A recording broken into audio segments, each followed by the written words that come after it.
My roommate kept showing me magic tricks, and I'm getting tired of it. What is wrong with this roommate? My name is Alex Kazam. And I'm Dakota, and we've got some magic-centric stories for you today with our guest here, Alex Kazam. Hello again. So let's get into this story. My roommate, 24 male, and myself, 23 female, have lived together for about 2 years now. He is a magician for work, so there's a lot of props and different bits and bobs of magic tricks around the house. This doesn't bother me, as it's usually small pieces that I can put away if there's any around the house. And by the way, this comes from user temporary desk 1208. And if you want to submit your own stories, go to the r/OK Storytime subreddit. I'm Dakota. And I'm Alex Kazam. And I'm Carly, and today we have a very special guest, Alex Kazam, a Belfast-born magician now taking over the U.S. with 18 years of experience blowing minds. He's performed everything from close-up to full-stage illusions for brands like Netflix, Universal, Hilton, and more. And yes, to quote him, the Northern Irish accent alone makes this episode 75% cooler. He's a member of the Academy of Magical Arts at the world-famous Magical Castle. Please welcome Alex. Thanks for having me along, guys. Yes, and thank you for bringing your accent and allowing it to better the show. It is my pleasure. It is my absolute pleasure. Well, let's see what OP has to say. Hold on. Oh yeah? OP? No, the original poster. That's the one in the story.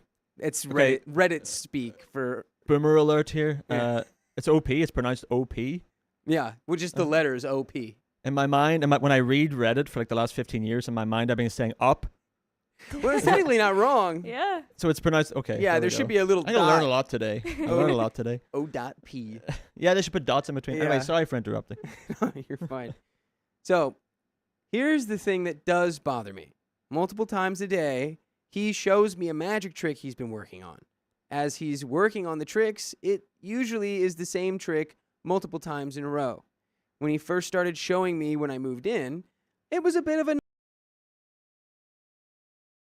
has gone on, it's become really normal to see him do them every now and then. As of late, he's been asking me to drop what I'm doing to watch him do the trick, expecting a massive reaction. And I do feel for him and try to give a big reaction when I can, but lately it's been at some pretty inconvenient times, and I've seen the same trick countless times before. Would I be the a-hole if I reacted in a lesser way or asked him to stop showing me tricks while I'm in the middle of something? Would I be the worst if I didn't watch them all? He is a genuinely good magician, but I've watched the tricks being done so many times that it feels a bit like a kid asking me, or like a kid asking to show his mom a dance routine.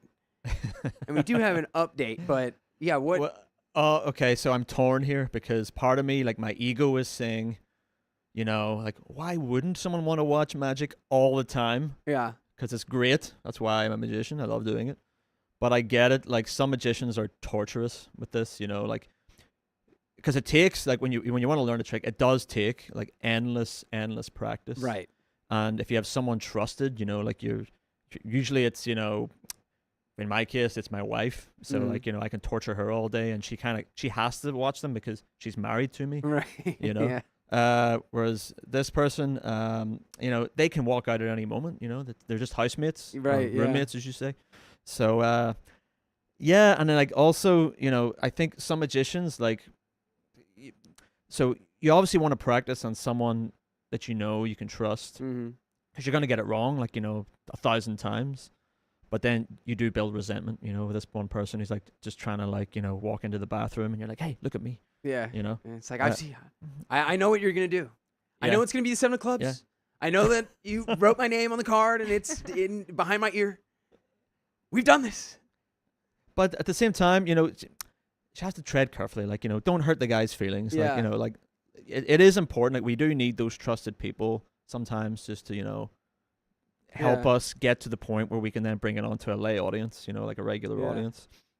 But he needs to, you know, like, a lot of magicians, they get into magic because they do have this, like, look at me kind of thing, you know, like, there is a bit of a we were the dorks in school. Right. You know what I mean? Like Yeah. like magic is not cool, guys. Like I'm sorry to tell you this. Like we may think it is. I'm talking to other magicians here.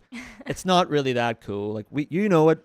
We were the nerds in school. We're not the jocks who got all the attention for, playing Yeah. sports or cool things like that. Alex Kazam coming with the truth. With the truth. The hard truth. I'm here to tell the truth about magic. So apart from the secrets, can't do that. But yeah, so like there is this kind of like neediness sometimes with magicians to be looked at and watched. Yeah, and I just think if OP just would kind of take the same approach, like just literally saying, yeah, I just can't do it as much. Yeah. It's just about setting that boundary and being like, I don't hate magic. I don't think OP is a magic hater. No. I just think they're a little overblown. Yeah, like you have to just go, hey, listen, how about between the hours of 5 o'clock and 5:05? Yeah, you get 5 minutes. You get 5 minutes a per day. day. Yeah, per day. It's perfect. That's all you need. Well, here's the update. I did speak to him this afternoon after he tried to show me a bunch more tricks while I was in the middle of cleaning. I ended up saying that I'm supportive of him and his magic and that I'm happy to watch when I'm not in the middle of something. I also asked why he wants me to watch them and how else I could support him. And just to let you know, you can support us by listening to full episodes of stories like this on your favorite podcast platform like iHeartRadio, Spotify, or Apple Podcasts. Just search OK Storytime. It's like the magic word. And there's a little bit more story here. Let's just finish it off. He ended up getting angry at me, saying that I was over-communicating and that he didn't need to hear about it. He started saying that I didn't care about him or his magic and that he wants me to leave him alone. Oh, my God. Okay, well, I guess in a way, problem solved, right? I mean, now, maybe you've got a new problem in that your vibes with your roommate are now really uncomfortable, but... Remember I was saying that magicians are dorks? Okay, there we go. Yeah, point proven by this guy. Whoever. That was certainly a Send me dork his way name. to I want respond. to. Is this in L.A.? Is this? Do we know where this is? I have no idea where this is. I'll see if I can find it. I probably know this person. I have a few ideas. So during this whole discussion, he was on his phone and actively trying to ignore me as I spoke. I don't feel like I've reached an understanding about this, but what can you do? Thanks for the advice, everyone. Hey, so this is a girl Yes. doing the message, and it's a guy. No, I think it's the girl was the poster, and then the guy was the magician. The girl was the OP, as you say. Yes. And then the magician is the dude. Could there be like some sort of other underlying thing here? Like the guy is like, he thinks like a lot of magicians. They're like, I'm not gonna lie, I was a young man once, because they were like 20 something. Yeah, early 20s. Yeah, 23, 24. Yeah. Another thing, dropping the hard truths here. Some of us sometimes think that magic is, a way into the hearts of the ladies. And maybe his heart also got broken here. Yeah. Maybe there's some sort of longing going on here. You're right. I think you really nailed that one. Yeah. The fact that he was burned so hard there's more going on here. He was flirting via magic. Yeah. Yeah. Because he doesn't know how to flirt any other way. That's kind of like every magician knows magic is hot. Super hot. So hot. People don't know what to do with themselves, and they tell you to stop doing magic around you because it's just too hot and they can't take it. Yeah, that's my prediction. Yeah. We do have a funny comment on here. Someone goes, ask him to show you his vanishing trick. And she said, brilliant. Really, I think what you should do is just practice magic yourself and be like, oh, I can't look at your magic. I'm doing my own magic. I'm actually doing, this is competitive magic now. Become a better magician than him. Yeah. Yeah. Exactly. Yes. Yeah. Have you ever been in like a magician rivalry with someone? A magician rivalry? Yeah. Not really. I would have to say most magicians are actually very supportive of each other. Yeah, that makes sense. Like a lot of, you go up to the Magic Castle and all here in LA, like, we all hang out. Yeah. We have a good time. No, I'm pretty fresh off the boat here, so like I probably haven't had a time to get under anyone's skin yet. Uh-huh. But I think it's just a matter of time. I think there are some like, oh God, I'm gonna sound like It's gonna sound egotistical. It's not. I'm just gonna tell you a true thing that happened. Okay. Right. But like there is rivalries. I don't think are like out in the open a lot of the time. It's always like this. Probably the same with like actors and stuff. Like where there's like, hey, I really glad to hear that he's doing great, but they don't want to hear you're doing too great. Yeah, You know it's what like I mean? the undercurrent. Yeah, it's So like yeah. So like, I remember there's one time, because I had this great residency at the Escape Hotel, which is now sadly closed on Hollywood, and it was a stage show, and I got this gig just by literally once I got my work permit in America, just walking down Hollywood Boulevard, going into places like an idiot, going, hey, I'm a magician. How can I have a job? And most people were like, no, you're good. yeah, most of the souvenir stands are like, we don't need we don't a need magician. magicians, But this one place, like I walked in to talk to the manager, and the guy, this crazy Colombian called Ivan, was like, magic? I love magic. Show me a magic trick. And I'm like, okay, great. So I do like a card trick for him, and he's like, yes, like I will build you a trapdoor. I will build you a trapdoor. And I'm like, okay, no, I do close-up magic, at the tables, and he's like, no, we're gonna have a show, and I was like, this guy's nuts. But to his credit, he did build a stage show. He built all the boxes and everything for me, and we became great friends, and we had a stage show. That's really cool. So, and for 2 years that ran, and we were like, so I was telling some other magicians this. They're like, who are you? And I'm like, oh, Alex Kazam. And like, and what do you do? You're like, oh, I've got this stage show on Hollywood Boulevard. Mm-hmm. They're like, that's you? I'm like, yeah. Like, I've seen you on Instagram. Like, and I was like, how did this happen? And I tell them the story, and they're like, how long have you been in this country? As if like, right. like, yeah, it's like, how come you got that? How did you get this? And Yeah. I'm like, because I'm an idiot. Like, Which I is just literally you got that job in the most like old-fashioned way anyone has ever told anyone to get a job, which is just like go in and ask. Walk in and like, hey, can I have a job, please? So I know I lucked out, but they're like, oh yeah, well done. But you could tell there's this undercurrent, and then I'm sure I know I've done it too. Like, especially when I hear what some other magicians make financially, I'm like, oh, you got paid, $4,000 for a 2-hour corporate gig. Like, great, good for you. Yeah. Really happy for you. I really hope they'd maybe pick another guy. But for the most part, though, like most magicians, it's a great community, very supportive people. Yeah. Yeah. They stick together. Yeah. That's why we have that club up there. Yeah. Well, it sounds like you met the perfect guy to get you the. Oh yeah, get you the stage show going. He's just like, no, we're trapdoor. I don't care what kind of magic you do. Did you ever We're gonna use figure the out trapdoor? Trapdoor magic. We didn't get the trapdoor, sadly. We built some other really cool thing, like cutting a girl in half. He built that for me. Because they had a full-time handyman. He was like an engineering guy. Put together this whole show, so we didn't get the trapdoor, but yeah, he's. Some people are like born magic fans, and this guy was one. Every trick you do, he loses his mind. Ivan's his name. Great guy. Cool. Well, I'm glad. I wish I could have caught a show. Hey, we'll be back. We're looking for a new venue. With a trapdoor. Hopefully with it. Okay, well, I can't do that anymore because I've given away the trick. But so there'll be no trapdoors. It's the trapdoor, but you fall up. There you Reverse That's trapdoor. really breaking new ground. There you go. All right, so I think we're gonna do the Magicians of Reddit one now, right? It's not, or are we doing the Q&A? We can jump to you want the Magician of Reddit one? Yeah, I think we'll do the stories and then we'll finish Okay. it with the Let's Q&A do and it. some Give me some 2 examples, seconds some magic here. examples. All right. Oh yeah, don't you guys worry. There's magic to come. Yeah, it looks like this is gonna be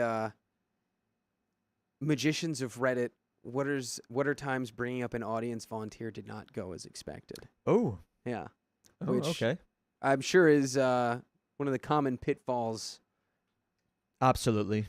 I used to work back in Belfast in a club called the Limelight, and it was like student night. Now, bear in mind, drinking age here is 21. Right. Over there, it's 18. Yeah. So, which Okay. means that the average age was actually about 16, and they're all drunk as hell. So, Just drunken teenagers. drunken children. Drunken Irish children. Yeah. So that's how I got my professional start. Yeah. Well, And, that'll cut your teeth. Oh yeah, Right. if you can do magic for these guys, you can do it for anybody. So yeah, there's a lot of times volunteers just were dropping cards, forgetting their card. Yeah. You It's know, like, is this your getting card? into They're fights. like, I mean, it looks like it could be. A lot of times they're too young. They didn't even understand what the actual difference between cards. You know, you'd be like, Oh, really? they'd be like, okay, and what was your card? And they're like, the 3 of shamrocks. And I'm like, that's not a card. Those you are idiots." clubs. Yes, exactly. But Good man, hey. Dakota. You know. Well, maybe it's it's Shamrocks in Ireland though. No, it's not. That's an offensive stereotype. Well, I'll have to go to Ireland and say my apologies to all of the people in person. I'm just joking with you. Well, We love those shamrocks. I'd love to go to Ireland. I Me think too. we have another member of the show, Sophia, who's in Ireland. She could not. yeah? She'll always rave about it whenever she has the opportunity. It's a good Yeah. it's a good time over there. Yeah. It's a lot of fun. Yeah. Okay. Are we still rolling? Yeah, we are. Yeah. And I Oh, think right. we All are right. ready. Yeah. We're gonna check. This might be the wrong one, but let's see. 3, 2, 1. Magicians of Reddit. Oh no. Okay. Yeah, well, I'll just do it. We don't need an intro for Great. this one. Let's just do it. Magicians of Reddit. Once one time, we're bringing up an audience volunteer didn't go as expected. And we have some responses here. Some guy in San Jose, California says, I've got one. I'm not the magician, but I was there to witness the travesty. So for some stupid reason, this guy wanted to throw a wedding for a couple that moved to the U.S. from India. So he throws it at his house and invites pretty much mostly Indians. So for entertainment, he hires an Irish magician. Why? I don't know. Was this you? Did you get a job in San Jose, California for an Indian wedding? Keep reading. Possibly. I don't. This could be embarrassing. Now, as an American, most people can understand an Irish and an Indian accent. However, an Indian and Irishman understanding each other's accents, not so much. And what's particularly worse is that this is a comedy show, magic show, which throws the whole thing out of whack, which is why American redo British sitcoms like The Office, understanding accents destroys comedic timing. Anyway, he tries his shtick and none of it is working. He asks an audience member's name and starts trying to make a canned joke out of it, but it's a little hard when you're used to John and someone says they are Rajesh. He tries to make a joke about it being unique, but it's not unique to Indians. He starts asking audience members questions, and they plain don't understand him. He finally decides to ask a kid to come up, since they grew up in America and, I don't know, lived with Lucky Charms commercials. Anyway, that seemed like a little bit of a shot at the Irish right there. Ah, yes, the ancient food of the Irish, Lucky Charms. Anyway, this one kid is so bored when being called up that she walks away while she was on stage. We walked away from the cringeworthiness of it all and headed to the living room.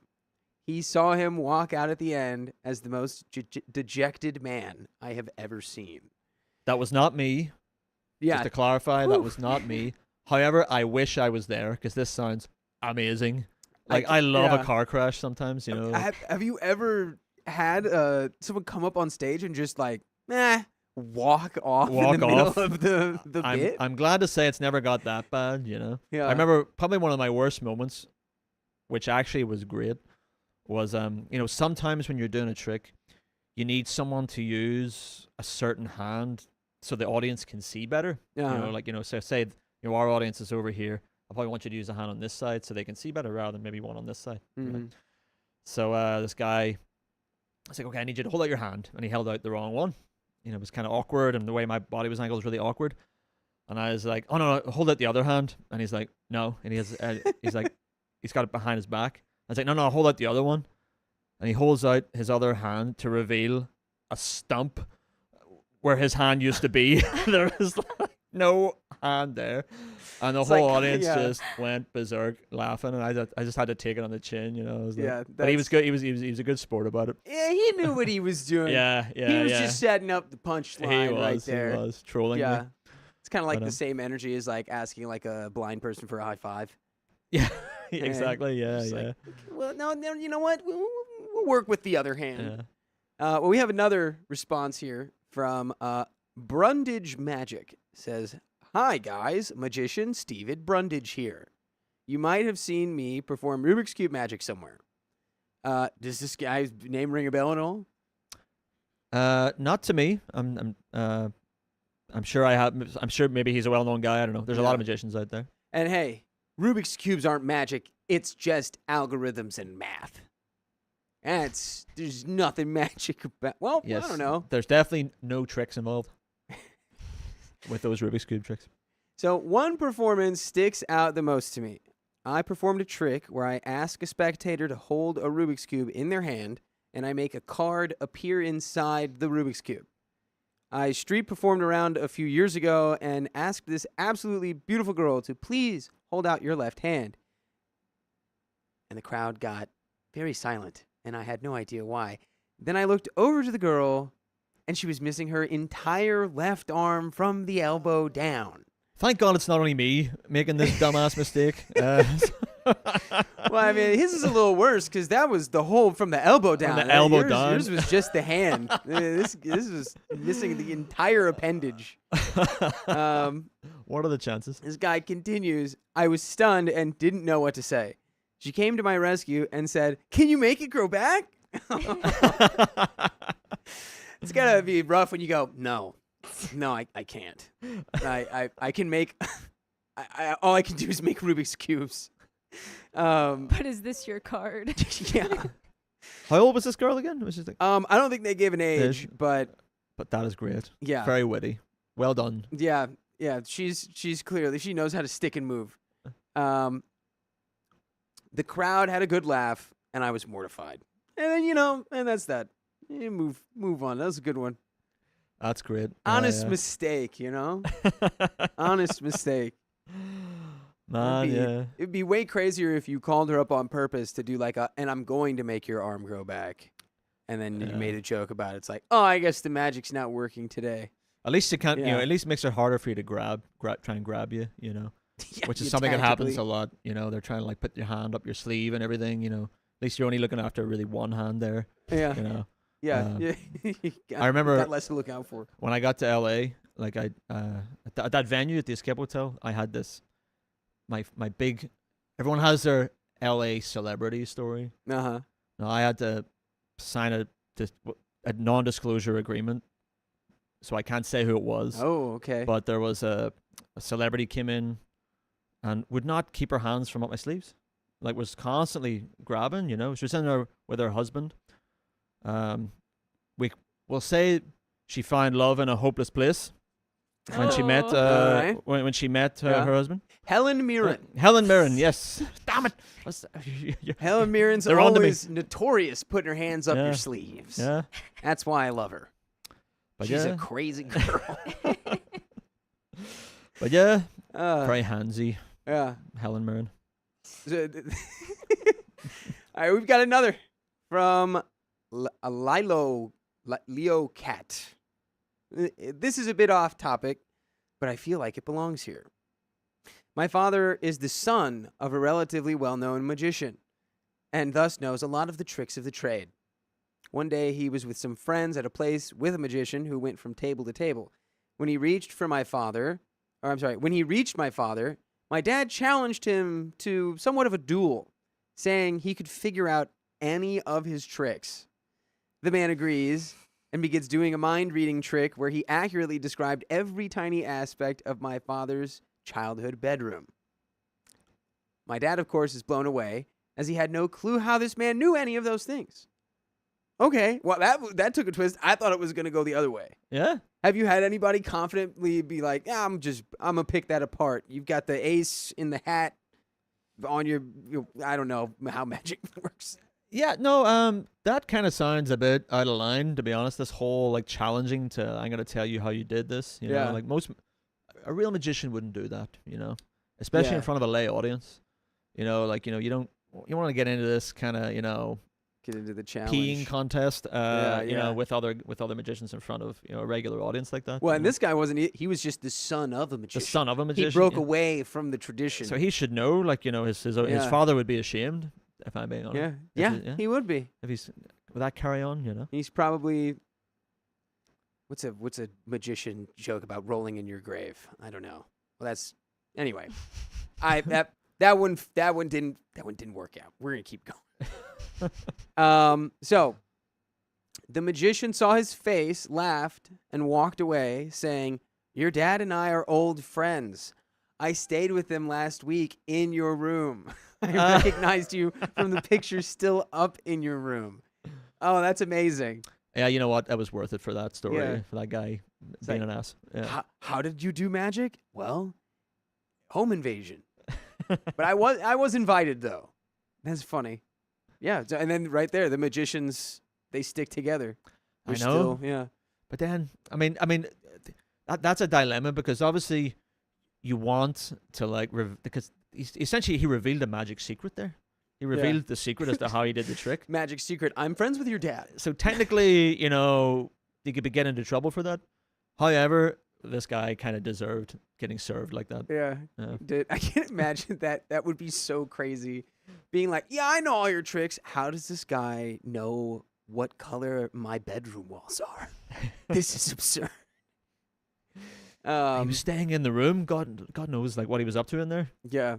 You know? He's memorizing everything Remember, he about was his sitting life. there, like, eventually, yeah, I have to memorize everything in this room in case I bump into this guy. Oh, maybe the final trick there is it's the OP's dad, or I guess grandpa, that knew that they were gonna go to that magic show in a week, and he's like, "Come over, this is gonna be great. I know he's gonna say something about knowing how to do ultimate magic. troll. We can get him." And another story here from Chubby Piece of Guy says, "Well, I'm not a magician, but my 9-year-old self thought I was. And I'm not sure if this fits the question, but here it goes. I was participating in a talent show, and I decided to do a magic act with a girl helping me. She was the volunteer, but she knew how it was going to go anyway.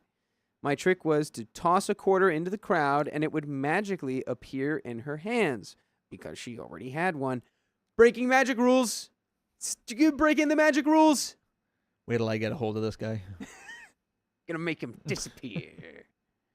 And I'll never tell you where he went."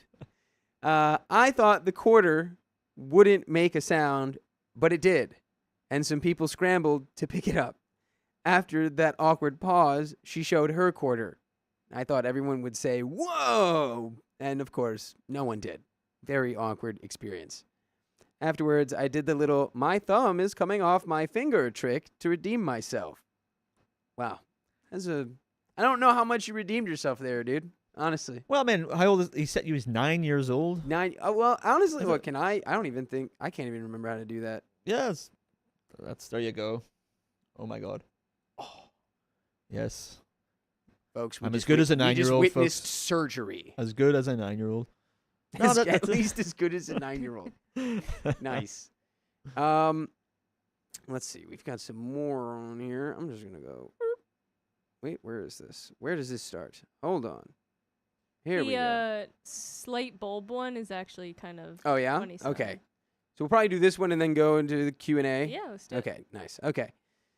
Slight Bulb says, "Okay, so it wasn't a stage show. It was actually just a walk-around thing where I was talking to some folks in a restaurant. I have a table of 4 people, 3 of whom are women who are thoroughly enjoying my stuff. The other person was an older woman in her late 70s or early 80s, if I had to guess, and the oldest person at the table by 3 decades, I would say, who, far from being uninterested, seemed to be getting angrier and angrier as I was performing. In an effort to include her and hopefully get her to have some fun, I asked for her help with something. She says, 'Fine.' I asked her to hold out her hand and asked one of the other diners if I could borrow $1. I then pulled out a card deck and went into a trick where I link the playing card to the dollar bill, and whatever happens to one happens to the other, which is a variation of Nate Kranzo's voodoo bill, for those who are interested. Is that an infamous trick or of some sort? The voodoo bill? I'm not gonna talk about. Oh, The fact that you actually mentioned the name of that trick. We should have cleared these before. So I can tell you, don't mention who the name of the trick and who created it. Makes it Don't- easier for people to find out. Anyway, sorry. Don't Well- say the part out loud. It's gonna get way more into that if we should skip this one. That's fine. That's fine. I shuffle the card into the deck, put it in the box, and put the box on the table beneath a wine glass. I hand my participant the dollar and have her fold it. She does, slowly and with jerky, agitated movements that have nothing to do with her age. I then slide the cards out of the box to reveal the card has folded itself inside the deck. Yay, magic! Her 3 companions are sufficiently wowed, and she is unimpressed. She looks me in the eye and says, "Burn it." I'm sorry? Burn the dollar bill so it burns the card. Well, actually, the second phase of the trick is to do exactly that, but in reverse, burning the card and having the damage also appear on the dollar. So I said, I'll tell you what, how about I burn the card, and that way, if it doesn't work, you still have the dollar. She looks supremely skeptical, but agrees. So I take out a lighter, burn 1/4 of the card while she holds her bill in her fist. I use the "you may feel the card heating up a bit" line, and that works about 75% of the time. Most people will nod or at least be wary of the card getting too hot. This time, I get an eye roll, which, okay, fine. I wave the card to put the fire out, leaving it with one scorched corner. I have Grandma open her hand to reveal the bill also has one scorched corner now. This serious, stiff, sarcastic, octogenarian woman who has bought precisely 0% of my BS thus far, throws the bill down, stands up so quickly she knocks over her chair and nearly falls, has to be caught by the woman seated next to her that I later learned was her granddaughter, and is ushered off to the bathroom while calling me a demon and a worker of evil, loud enough for most of the restaurant to hear. Oh yeah, I love that. Has that ever? I was thinking that that's why she was so upset, is because she was like, this man is doing evil things. Yep.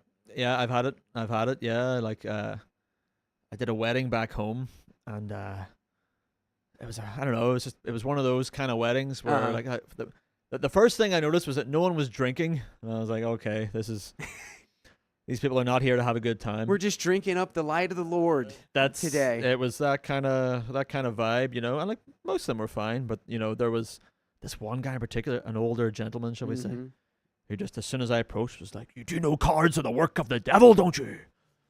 And I was trying to go, no, like you just using to play games or whatever, you know. And then no one at his table would touch the cards. So I'm sitting there, pick a card. We're not going to touch it. You just do magic and we'll watch. That feels like kind of culty. That feels culty. Yeah, it's a bit much. It's Yeah, like, yeah. you know, the cards are made by the devil. It's Yeah. like, pretty sure they're made by like Bicycle or like Yeah, whatever. Like great brand. that's I don't know who owns that. I don't think the devil is doing niche paper businesses. Oh man, but I like that one. That's how that ended. Like she almost falling over. That's what she deserves. Yeah. I'm sorry, Yeah. old people. Hey, it's all right. I apologized for the other 2 ladies who were with her for upsetting her, but I don't think they heard me over their own laughter. As I was leaving, the manager told me not to do that trick if I came back. Yeah, that's great. Yeah, Yeah, keep it a it's little the more trick was the low-key. problem. The trick was the problem there. Yeah. Yeah, not the. I mean, you know, I will say, before you got here, I was like, if he does any magic, better not be too magic, because then I might get scared. Sometimes the magic is so freaky, it just freaks my brain out. Do you sound like the perfect audience, Dakota? Yeah. We'll do a trick or 2 later. We'll see Yeah, I think how freaky it is. We'll do some. We'll take some. We had some Q&As. Yes. We had some Qs looking for A's. Yes. From our audience here. I'll open some of those up. And while we're pulling those up, would you like to give a little intro about yourself, who you are? Yeah, my name is Alex Kazam. You can find me on Instagram at @realkazam, Kazam. And I'm a magician, originally from Belfast, Ireland, working here in Los Angeles, all over Southern California. These days, weirdly, specializing in bachelorette parties. So if you're getting married anytime soon, you're having a bachelorette party, but you don't want Magic Mike, it's a bit too risque for you, give me a call. Yeah. There you go. Still magic. Just not Mike. It's Alex Kazam. Yeah. Well, we've got some questions here from our audience. I'll just scroll through, pick out a couple selections here. Cool. The first one being, what's the most uncomfortable reaction you've ever gotten from someone during a trick? The most uncomfortable reaction? Well, certainly that guy. Yeah. The cards of the work of the devil guy is up there. You know? Yeah, being called a demon, essentially, yeah. Most of the uncomfortable reactions come before you even get to do the trick, if I'm being honest. Like, gonna do an LA name drop again. I was hired to do magic on a reality TV show called 90 Day Fiance. Oh, no. You know that show? Yeah. And they cut my footage. Shame on you, 90 Day Fiance. How So dare so they? don't go out looking for it. I'm not on it. They cut the footage. But probably because the person I was doing it for was the one of the, I think it was one of the American side. This show was all about foreigners coming to America to get married, right? Mm. So it was the girl on the American side. And they're like, hey, we've got Alex Kazam to do magic for you here. And I sat down. She's like, I don't like magic. And then I was like, why am I on this show again? So usually the most awkward reactions are, because some people will just tell you straight up, I don't like magic. Yeah. Magic's not real. You're I'm like, fighting an uphill battle. it's an uphill battle from the beginning. Yeah. So have you let's see. Oh, here, you can what's a trick that went completely sideways during a live show? Oh God, there's so many. Like that happens a lot, right? So, like even like pro magicians, you know, I've been doing this in Vegas for so many years. Things are gonna go sideways. Things go wrong. Things break. Mm-hmm. I guess during our stage show, usually, thankfully, you know, me being the magician, I'm usually out of harm's way a lot of the time. It's the poor assistant that has to deal with the brunt of the things going sideways, you know. Like I remember, how do I tell a story without giving away the secret of the trick? Cutting a girl in half, right? Got this assistant, Lily is her name, and I remember one time, you know, you put these big blades down, Yeah, right. through the box.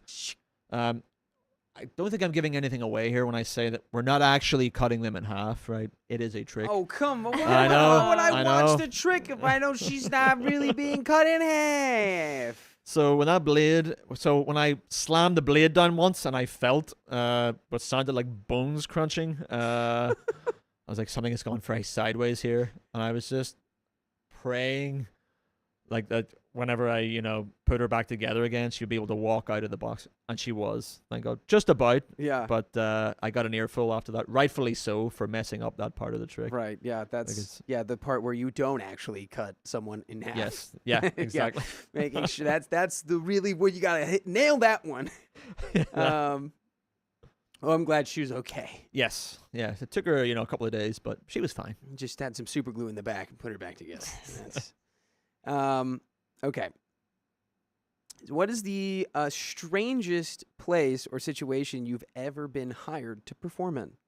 Need to say. Oh, the strangest place or situation.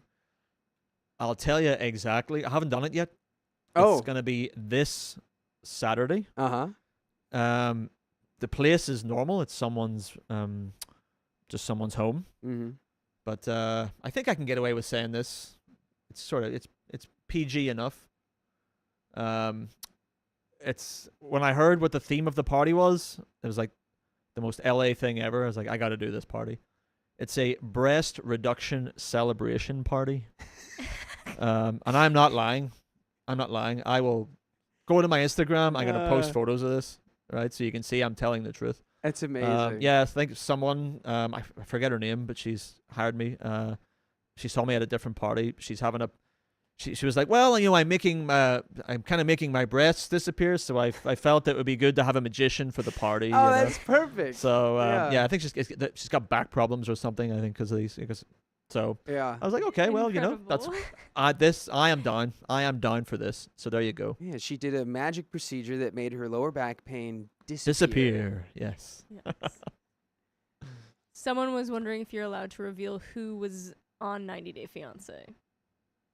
Okay, okay I'm if looking. you're I can not. see the comments here. Yes, yes. I can't believe. Is it Shekinah? Who said that? Is Nina it Nelson. Shekinah? How did they know? Yes, it was. Yeah, it was Shekinah and Sarper. You must have done a really Yeah. good impression. of her. I don't like magic. There you go. That's Yeah. my really authentic American accent there. This is perfect. Uh, Let's see. Our last question here would be: what's something you've learned about human behavior from doing magic that you think most people don't realize? the first thing that comes to mind is just how people's memories are really bad. Like everyone thinks that they have a good memory. Mm. I need people who, you know, don't think they have a great memory. It's probably worse than they imagine. Like, are people, you know, like so often you do magic and like I remember one time doing a trick where, you know, I asked a guy to just think of a card, Mm. right? And he's like, okay, I'm thinking about this. Now, what card are you thinking of? And he says, you know, Ace of Spades, for example. And I pull out a deck of cards in my pocket, open it up, Mm. and the Ace of Spades is the only card that's flipped over. It's facing up. All the Yeah. other cards are facing down, right? And he's like, wow. His friend walked over. He immediately said, you'll never guess what this guy did. He says, he asked me to think of a card. I thought of it. And then we opened the deck and it was flipped over. Now, what part did he miss from what actually happened? Can you remember? I just told you like 20 seconds ago. Yeah. Wait. With that. There's Ye- an important key part that he missed retelling that story to his friend. Because he did. Did he think it or did he say it?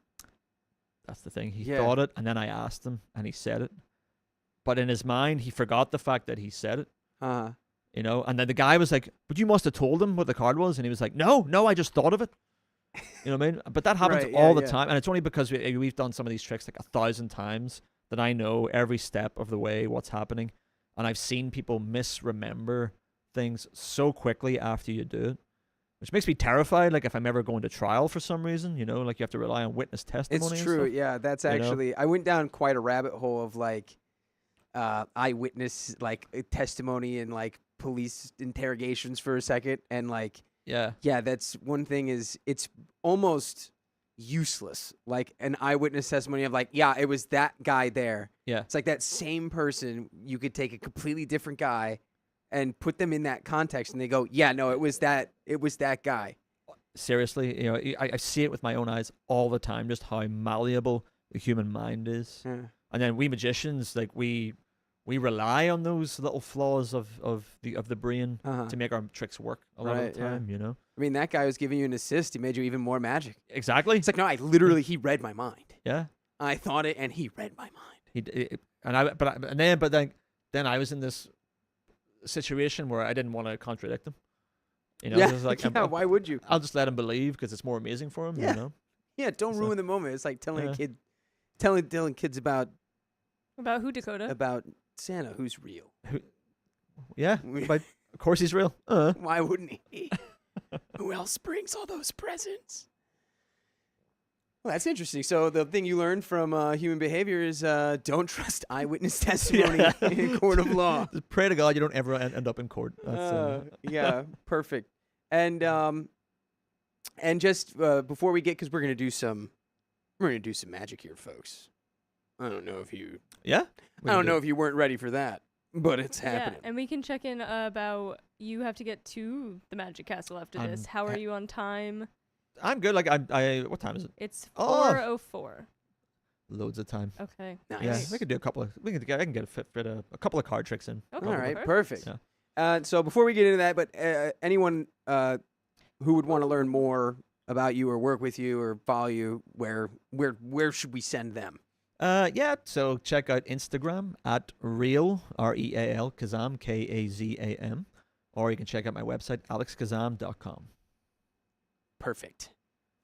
All Shout right. out. And we do have to give a very big shout out to both Hannah and VixMix for donating Hannah $100 and VixMix 20 memberships. Oh, that's hey. And we have this thing here that is a big wheel. So when someone donates 20 memberships or $100, you get to spin this big wheel. You might see it over here, Alex. It's big wheel and stuff happens. We've been asked if you would like to spin it for Miss VixMix. All right, so, sorry, explain to me what's happening. So, If you want to explain that one, Dakota. Yes. So when we go live, we have a timer for how long we'll be live, and this has a bunch of different modifiers, or 10 more minutes, or it adds a multiplier to any donations that come in, or we can there's a Plinko game. Which do you know how to start the Plinko game? Yes, Okay, I do. Nice. Okay, perfect. We're gonna hope we don't get that. And so we just give this guy a nice little spin around for VixMix. all right. Big All ol' right. spin, nice hefty. Go for it. Go for Spin it. that I think- wheel. Very There we go. nice. Feel like was I'm on. was a very- what's that show? Wheel of Fortune. Yes, you we go. got You gotta spin spin again. Now you again. can spin it. Here we Even go. spin it harder. again. Even harder. Give it Even a big harder? one. Yeah. Oh yeah. Give it I a. don't want to break it. It's so funny because when we spin it, we it's just You rip whack it. And all right, 1.5 for 5 minutes. I will Nice. put that on right so now. that multiplyer's going on, That was for VixMix. and then we've got one for Hannah, right? yes, and one for Hannah as All well. right, here I'll give you the an example here.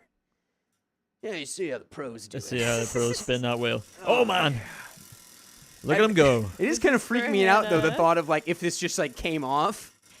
That would be Yeah, because it's gonna roll towards me. Yeah. yeah. Break my leg. Yeah, we're not letting you go to the Magic Castle. The wheel's gonna keep you here. And that's 10 more minutes on the clock. 10 more. All right. We're probably going to be in this wide shot. Yeah, let's see if I Doing can some make this work magic. with this microphone. If this is best for you. Otherwise, I can keep you back in close here if you Yeah, I want. think. Nah, you can't see anything. Okay, we'll go to the We see wide. both of us here. Like I say, I cut my finger cooking yesterday, so hopefully I don't screw up too bad. Need these fingers. So You anyway, just needed a challenge. That's need a chat. Yeah, exactly. All right, so let me see. What card we got here? What card is that? And that Dakota? is the Ace of Spades. It is the Ace of Spades with two fingers. Hold it face down right there. But just to be absolutely certain, I want you to show the audience at home again. 100% the Ace of Spades, right? That guys is, can that is an see. Ace of Spades. 100% the Ace of Spades. This is the Ace of... The Ace of Clubs. Exactly. We're going to take this Ace of Clubs. Now, I'm going to switch him. Only this time, no looking, no showing to the audience, just to make sure you're following correctly, okay? So Gotcha. if I have the Ace of Spades, as you can all see here, without looking, what should that card be? The Ace of what? That's the Ace of Clubs. Or Shamrocks. But it's No, clubs. the Ace of Clubs, Yes, remember? right, Ace of Okay, yes, Clubs. correct answer. Okay, Spades on top, clubs Okay, on bottom. Easy to yes. follow so far? Entirely. Okay, so would you be amazed if I click my fingers and the Spades is on the bottom now, I would. and the clubs is on the top? Yeah, because that shouldn't be possible. But do you believe me? I do. I have belief. Thank you very much. Yes. You're going to say the spade is on the bottom and the club is on the top. Yeah. Thank you for trusting in me, Yeah. Dakota. Please turn them around, have a look. Okay. They're both now they're kings. They're entirely different. They're entirely different cards from both of those cards. These cards are broken, so I don't know what happened. I mean, they're definitely... I'll take those back. They're definitely all different cards, as you can see here. Right? So Clearly, let's see, yeah. We've show got at the least audience at 4. home, yeah, all different cards here, okay? So we'll mix them up again here, and just get them all nicely shuffled. This time, make sure I cannot see the card, okay? You're going to pick one at random just by saying stop as I flick through. Okay. Anywhere you like, just say stop. Stop. Right there. Take that card. Don't let me see. I'm going to turn my back here while still trying to speak in the mic. So now I show the audience at home. Audience at home, look at the card. Memorize the 7 of spades, okay? Memorize the 7 of spades. There you go. World's fastest magic trick. You just saw it here first. Okay? Breaking records here.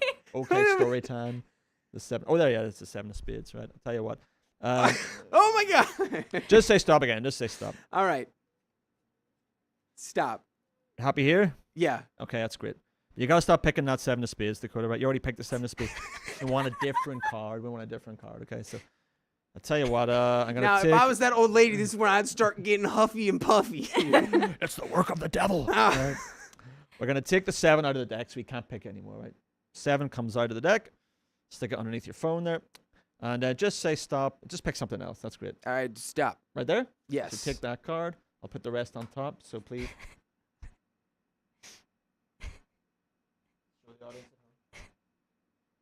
Dakota. No, I couldn't. No, I thought. No, that's the 8 of spades on this. What is going on with He these already cards? knew it was the 7 of spades because he gave it to me. Do you want to keep the 7 or do you want to switch it up? You know, I'm going to keep it. You're going to keep the 7. All right. I'm going to keep it. You're going to sign that 7. All right. On this All right. side. The reason being is sometimes, get the microphone properly. Sometimes people think, oh, yeah, he's got another 7 up his sleeve, whatever. You can see here, nothing up my sleeves, okay? And just because it's signed, you know there's only 1 in the whole deck. That's right. So you put the pen there. That's great. I'm going to shuffle these up. Just say stop. Stop. Put it back on top where you said stop. Now, for this one, Dakota, you're going to be the magician. Oh. All right? Yeah, you're going to find your card in this Oh, deck. the dark powers will So flow through It will me. flow through you. So if anything goes wrong, it's your fault. All right. All right, I'll take that. All right. I'll show you exactly how you're going to find your card. All right.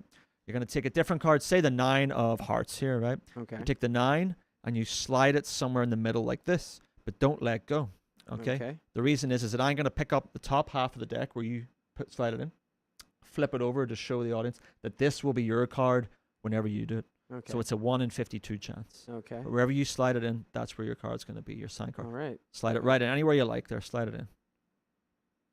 There you go. Now hold on tight for a second. Now, you can change your mind if you wish. Would you like to keep it here or change your mind? I'm going to keep it. You're going to keep, you're sure Yeah, I'm you know what? sticking. I'm you're going to gonna keep stick? it. Yeah. Okay, so you put your card in between these 2 packets. You could have put it anywhere you wanted, Right, yeah. right? That's And where this it was. is your sign. Would that be crazy? That This was would- your sign card, which was the 7 of spades. Yes. The signed 7 of spades, everybody. Signed 7 of spades. Now, Well, hold on. Sorry. It's probably that sometimes it's off by 1 here. This. Oh my God. is 7. is this what I is it where I think it is? Well, I don't know. What card were you holding? I thought it was. It couldn't have been. It couldn't be. It couldn't be the one I signed, right? It certainly could. It is. Dakota, you're magical. I can't believe it. Somebody, Check it I gotta out. call my mom. Let's see. Oh my- Just want to make sure you can still hear me good there. Yeah? Yep. Okay, so we're going to put your card in the middle. And the magic's going to continue with you being the magician here. Okay, nice. Top card is the jack. I want you to take that pen. The pen becomes the magic wand.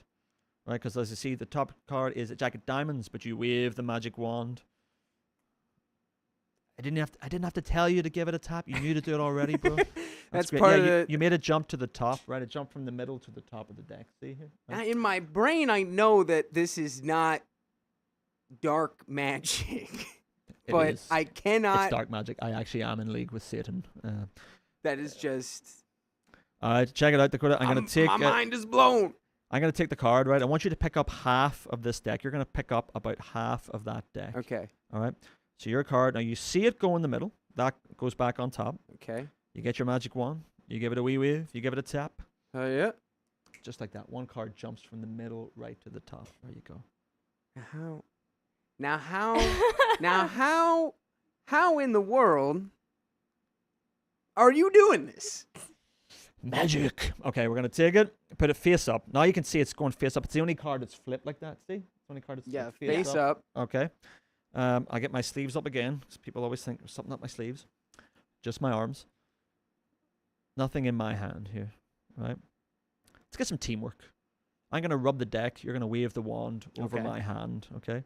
And just give it a wee rub. Oh, look at that. Teamwork, man. Beautiful. See, it jumps from the middle to the top. Did you see it appear there?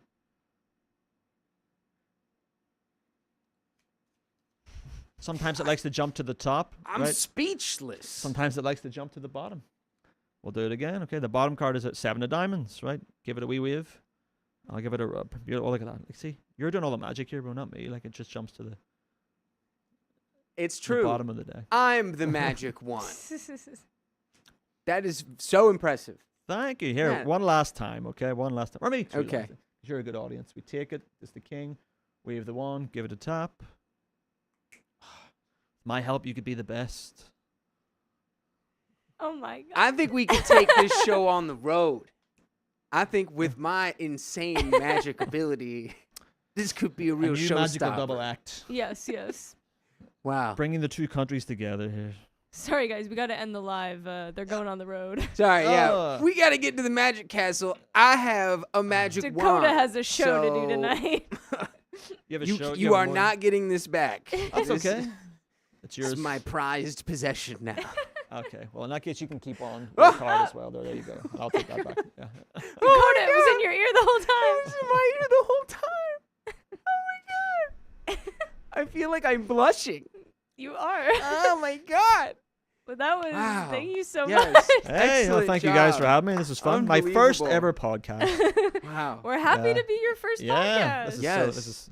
This, I was like, oh no. Oh, sometimes Wrecking the joint. the pants fall off the microphone every now and then. I'll put that back. We're That's still working okay. on a fix for that. No, thanks for having me, guys. It was a lot of fun. Absolutely. Thank you Thanks again. for coming, Alex. If you want to give your little plug of yourself one more time, Plug myself one more go time. for it. At Real REALKAZAM. If you want to find out that I'm telling the truth about the breast reduction party, follow that Instagram because I'm going to be posting just me doing some magic at that party this Saturday. So Real Kazam on Instagram, alexkazam.com. Excellent. If you want to hire me for any events around Nice. the United Any States. breast reduction parties, or the- or bachelorettes, the or opposite. bachelorette / breast reduction parties. Yeah, bring it on.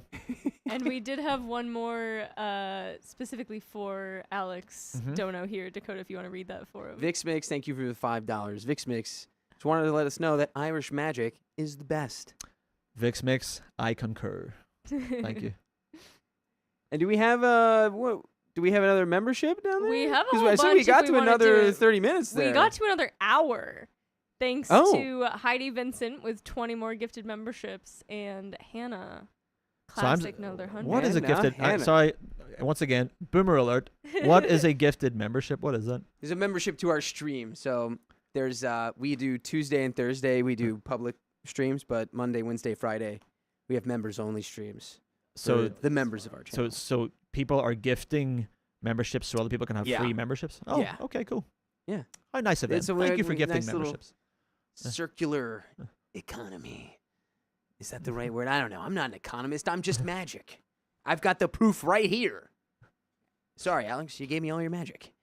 Hey, Here, you did great. I'll give You some did back. great. I'll give some back. There we go. Okay, is this the part where I like to quietly exit off the side? Uh, Thanks again, guys. Everyone say yeah, bye, thanks Alex. for, Thank you so thanks much. for coming. That was really fun. And I've got a magic card And now. Dakota's magic now. Thank you so much. I will be keeping this. Oh, thank you so much. Safe drive. Yes. Yes. Yes. Yeah. So cool, guys. So cool. I'm freaking. Oh. Oh yeah. Wait. I Oh. was gonna say. It looked like we got some. Your phone was also doing a disappearing act there. But we have some wheel spins if you want to pull Yes, those up. we have a do. lot of stuff to read, guys. We're getting to all of it. Do not worry. Magic. Go magic. Go magic. Guys, Dakota's magical now. Oh, here we are. It was. It made me almost feel bad seeing how politely the wheel was spun. I was like, have we been sort of? Have we been going too Whipping it? hard on the Have we wheel been, this whole time? Hurting the wheel. We need to show the wheel a little more love. But this spin is for Heidi Vincent for those 20 gifted members. Thank you very much. Chapow.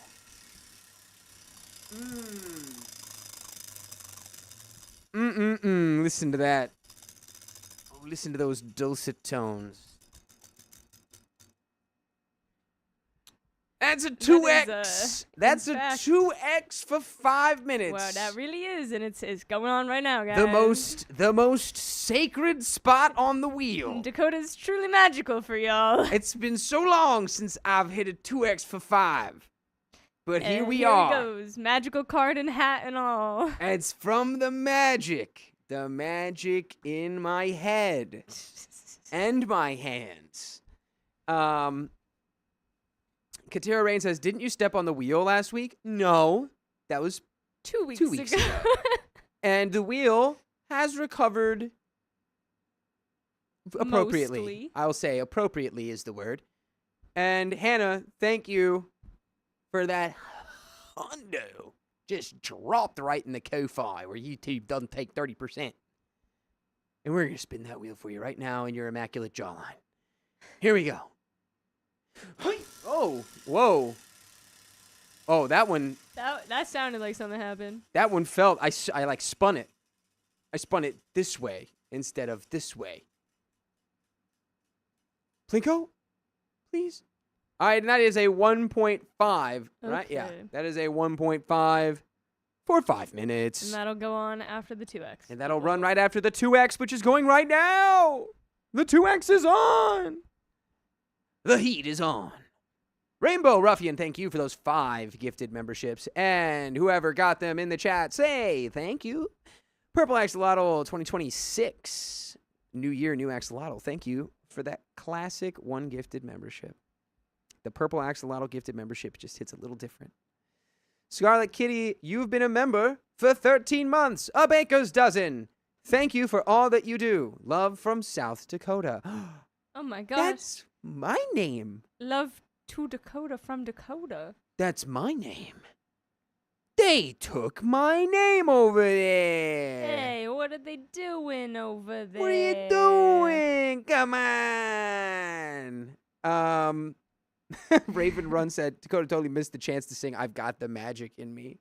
Oh, the chances. No, that would sure be still there. that would have been too sexual, guys.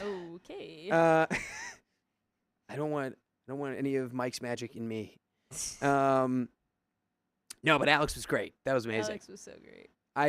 Every time that magic like that happens, I'm always like, I'm not gonna geek out, and I'm just gonna act like it's normal, and I never can every time. I And tried every to be time, a little cooler this time than I was with our last magician because I felt like I was just squealing behind the mic for the Just going, last one. I was just like, oh my god, how'd you do that? Yeah, Tried to be a little cooler with it, you know. I know in my head that card tricks and magic tricks are just tricks, but I watched with my eyes and I was like, there's no earthly way he could have done what he just did. Ooh, I'm excited. I didn't watch it. I was working on the game show You know, stuff. it's funny. Do you know any people who just think magic is like the work of the devil? Maybe in your family. You do.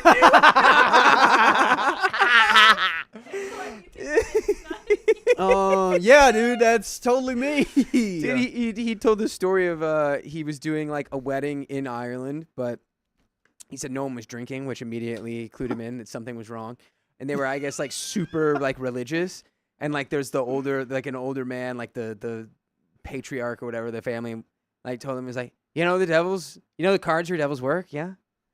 And he was like, so he tries to do a magic trick and he puts like the cards on the table, and no one will touch them. And he's like, you have to touch the cards. We'll watch, but we're not interacting. Whoa. And yeah, I mean, what Alex brought. I mean, what is he? 18 years, 17 years? He said he's doing it? 18 at least. Yeah, But he said more so like 20-ish. That's 18 years of raw skill. Yeah. To be able to manipulate those cards in a way that it's entirely, you cannot tell what he's doing with them. It is a very, very intense and That was nuanced good. skill. Takes And, a lot of time and and Dakota effort. did some magic, Riley. You missed it. Yeah, I did Dakota's actually. magical Show now. your This Cilantro? is my magic card. This is my magic card. It's got my name on it. I made it disappear and reappear wherever I wanted. So Can you do it again? Well, he doesn't No. have the rest of the cards. no. Oh. Alex actually took my magic wand away. So. Okay. Because it was Dakota too was simply powerful. too powerful with his magic wand. He said, you can take this back once you go back to your house, the magic castle, where you live, because you're magic. Did you guys like Alex? Did you guys love it? I think we did. I think I had a fun It time. was great. Yeah? He gave us his card as well, Riley, so I have one for you. And we just got $50 more from Hannah. Yo, what's up, Blow, Hannah? blow, blow. Bow, bow, bow, bow, bow. Hello, Carrie. Hello, everyone that said hello to me. Someone said, "Isn't this Angie's jacket?" No, it was gifted to me, and then she stole it. All right, let's not forget that. Was it? Yes, I from don't know Mariah about from that. Alaska. I don't know. I thought that Angie got that.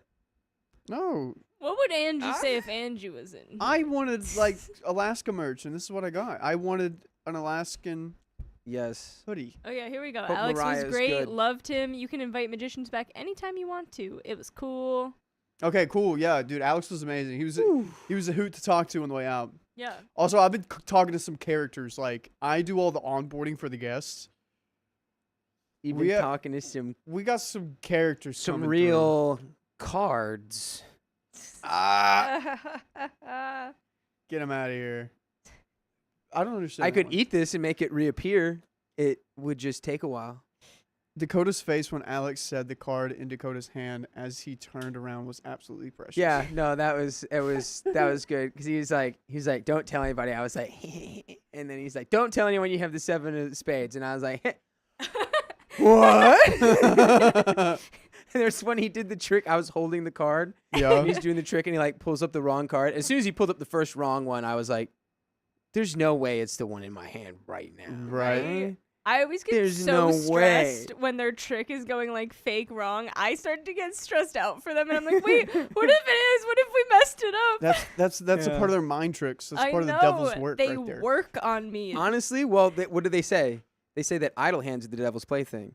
And I think the At least last he's thing a keeping magician his- ever has is idle hands. he's They are keeping those hands always working with busy. them cards. Yeah. that So is true. really, magicians are the enemy of the devil Hmm. because their hands are so Nah, busy all the I don't- time. I don't think magic's like that's a whole. We actually have someone that is a part of the spiritual realm Well, yeah, I think it that depends. we're gonna have as a guest, and I'm gonna have a conversation. Oh, What? really? That's- Okay. It's gonna get really woohoo. I think It might be like the yeah. one from yesterday where not a lot of people are gonna be interested in it. Is it like ghosts and stuff? No, it's like it talks about like your spiritual wellness. Mm. Oh right, you. Yeah, I mean, there's definitely that's more like magic to me. I mean, like being Really? like The doing like spiritual card warfare? tricks and like cutting people in half or whatever. Like that's just fun. But then it's like when someone's like, "Yeah, come consult with me," and like I will change the fabric of reality to like like make this person like you or like Oh, do hallucination? I mean, whatever that stuff is. It's like Should we get a Um, hypnotist on for Riley? I've guys? talked Yes. to hypnotists. We're not Yes. doing that. why? What? We're not doing that. Hypnotist would be so sick. Riley's scared of the hypnotist. Yeah. All right, let's do it. Riley, that's the opposite of yesterday. Oh, well. Who's would think. reading? You would think. I liked yesterday's guest. She was funny. She was. It was interesting. I enjoyed it, but it's usually not everyone's cup of tea. Mm. I I thought don't she know. had cool things to say, even if I didn't agree with everything. I was still like, yeah, it's a good way of looking at it. I just hope that some of the stuff will either put a smile on someone's face or help someone out of a tough situation. That's usually what I do a lot of stuff. Tomorrow we have a guest called Dr. Eileen, and we're going to talk about how to identify a narcissist within a relationship. Oh.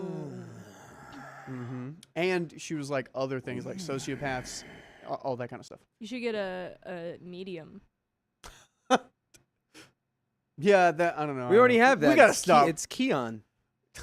You just have. He's bad at his job. He doesn't even know why it's there. Actually, dude, we You should get a totally medium. could have someone come in and like ghost read Keon. Cause it's like my theory is that it's like cause he always gets shocked by everything in here. Do you, I you do know too, that? man. That's you- just kind of what happens. I don't ever hear the lightning bolt go crack out. Like I mean, It's because he wears. like, It's like he's like.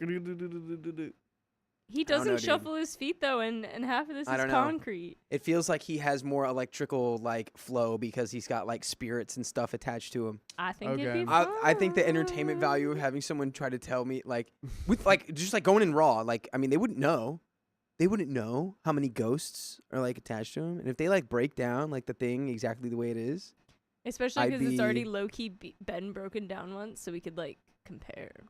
I mean like, but how could he find it? You know, would he really find it? He's gonna look through 3,000 episodes. I don't think so. No, I mean, someone like, said- we could compare if the person who came on matched what we already know. Oh, yeah. That's Yeah, what I'm saying. That's the point. I'm Yeah. agreeing. Someone said we should get a ghost to haunt Riley. I have the Lord's protection on me. Yeah. There would be no ghost. He is haunted by the Holy Ghost. Oh, that's not really haunting though. I'm not scared by it or like dreading it, you know. A lot of people say that the stuff they're haunted by is like benevolent. You know. Okay, who's reading this one? Yeah, so you don't want that episode now, guys? That's what the episode would look like. All right. It I'm would on be. it still. I think it sounds Be fun. good. Let's do it. Long Island Medium Keon edition. Van Campenator. Okay. You ready? 3, 2, 1. I discovered my girlfriend's real side. Oops. I don't do that one more time. 3, 2, 1. I discovered my girlfriend's real side. Now I'm contemplating our relationship. Was her fake side that good? There's trigger warning mentions of a harmful relationship. I, 34 male, and my girlfriend, 33. Whoops. Me, 34 male, and my girlfriend, 33 female, had no issues before, and she was my role model. I'm honestly shocked by this. Yesterday, I got invited to her place, and things were going great. She turned on the TV, and we were watching some movie about poverty-stricken family, The Pursuit of Happiness, and the plot was around Christmas time. Never mind. Ooh, Miracle on 34th Street. There we go. There we go. By the way, this comes from user KXKiro, and if you want to submit your own stories, go to the r/OK Storytime subreddit. I'm Dakota, I'm Riley. I'm Carly. and we're here to give good advice goofily, but we don't have all the answers because we're just goofballs. So if you have answers we don't have or don't know, or you just want to tell us how wrong we are, just let us know in the comments. And OP says, after a few minutes, there was a part where the family was eating Christmas dinner. My girlfriend made a nasty little comment, which was something like, look at that crap dinner. Stop. No, you don't say that. It's so funny, though, to think, like, you're watching just this movie of people just, like, scraping by, like, just scrounging up, like, a Christmas dinner. Yeah. And you just go, ugh, poor. Ugh. So Ugh. insensitive. Goodness gracious. I'd rather eat rocks. I know what our next date's going to be. A solo Olive Garden. I didn't really react to her comment. The mother in the movie brought the turkey, and my girlfriend said, that looks like cow placenta. That looks like cow placenta. Disgusting. I actually just watched the live birth of a calf today. And they just ripped out the placenta and put it on a plate. Brought it in for dinner. What's next? It's tongue. Oh, they're going to probably put that as a stuffing. Which, beef tongue. It's pretty good. A little bit of lengua. But it don't look good. A little bit of lengua in the taco. Ugh. Anyway. That's when I sat up at cow placenta. I sat up and said, are you serious? I told her that not everyone has the luxury of a fancy Christmas dinner. And I told her to look at the real image. They have at least. I told her to look at the big picture. At least they have their significant others. It's not about the presents and all. It's not about just the presents after all. And then, Sorry, I love that this is like because of like a fictional movie. yeah, fictional movie, very real scenario. You know, Yeah. sometimes you're just trying to have Christmas dinner, and all you can get at the market is a cow placenta, and With you know, stuffing. that's the American way. We persevere. American Dream, some would say. Hey, yeah, so what? So what? There's not a turkey down at the butcher's shop. I got cow placenta, which is the thinking man's turkey. They say. I've heard. Anyway.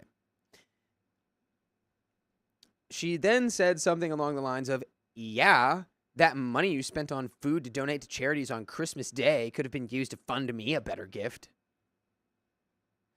And then we broke up, right? That was when I lost my crap and just went home. Haven't talked to her since. I'm contemplating whether to stay with her anymore. Any advice is appreciated. Yeah, no, break up? What? I could get by with the movie stuff. Yeah, Cla- 100%. placenta, all that. Second, you say anything about the money going towards donations so it could better yourself, Yeah. please leave. You know how you helped feed those families on Christmas by using your money to donate to them? Right. You're selfish for that. You know how you bought that family in Africa like 3 goats? I could have got a new handbag. I kind of knew. Well, and then you go, babe, I'm playing the long con. They're going to raise that goat. Oh my god. They're going to do whatever. I'm getting you a goat skin bag the long way. Yeah. Yeah, you can't. You can't. Your girlfriend just went, yeah, I'm evil and I want a Birkin. I don't think you could keep dating her. Unless that's what you're into. She A little like- bratty girl. Some people like bratty girls. Yeah, they do sometimes. Well, I feel like there's a fine line between being a bratty girl and being someone who it feels like you want to beat up homeless people. If you could. She's the person who, like, if you could get away with it, she would, like, just, like, I don't know about that. find a poor person and, like, bully them. She's bullying them verbally, kind of, but not. I don't think she'd do that. Dude, I don't know, man. I don't think To- she'd want to to- get her nails hurt. Just or like look, dirty. and if it's just a movie thing, I agree. I'm like, okay, that's a step out. But saying it about a literal charity your boyfriend donated to give people dinner on Christmas and being like, well, you could have spent that on me yeah. instead of those disgusting pores. It's like, oh my God. We've got some comments. As Revia19 says, how long have you been dating? Either way, you guys have some obviously different viewpoints. Continuing will only make things more tense. OP says, we have been dating for 6 months. All right, type 1 in the chat if they should break up. Let's be real. Come on, guys. 1 in the chat. Heel Steamboat says, what? Wait, what? With a capital C. You next Tuesday. Good thing you found out before she turned into fiance. Huh? Then again, how did this side not show up until this very moment? OP says, she was always just quiet. Wait, what? She was just always quiet until early February, and that's when she started speaking lots.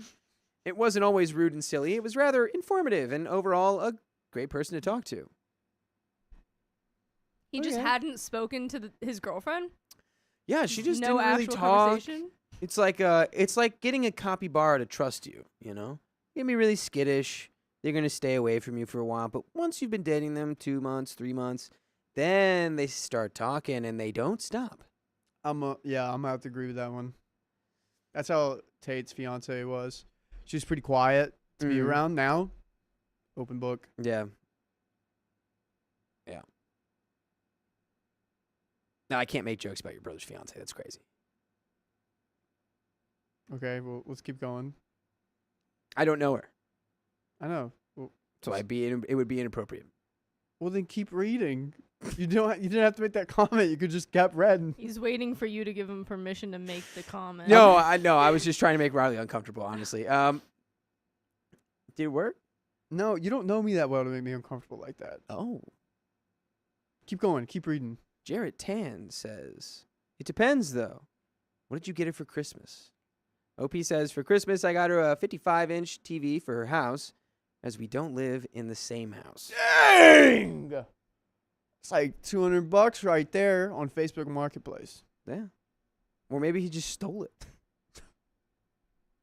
Stole it from a poor person to try Also- to make his girlfriend happy. She probably wanted a 65-inch TV because the difference between a 65-inch TV and a 55-inch TV is significant. But the difference between a 65-inch TV and a 75-inch TV is not that significant.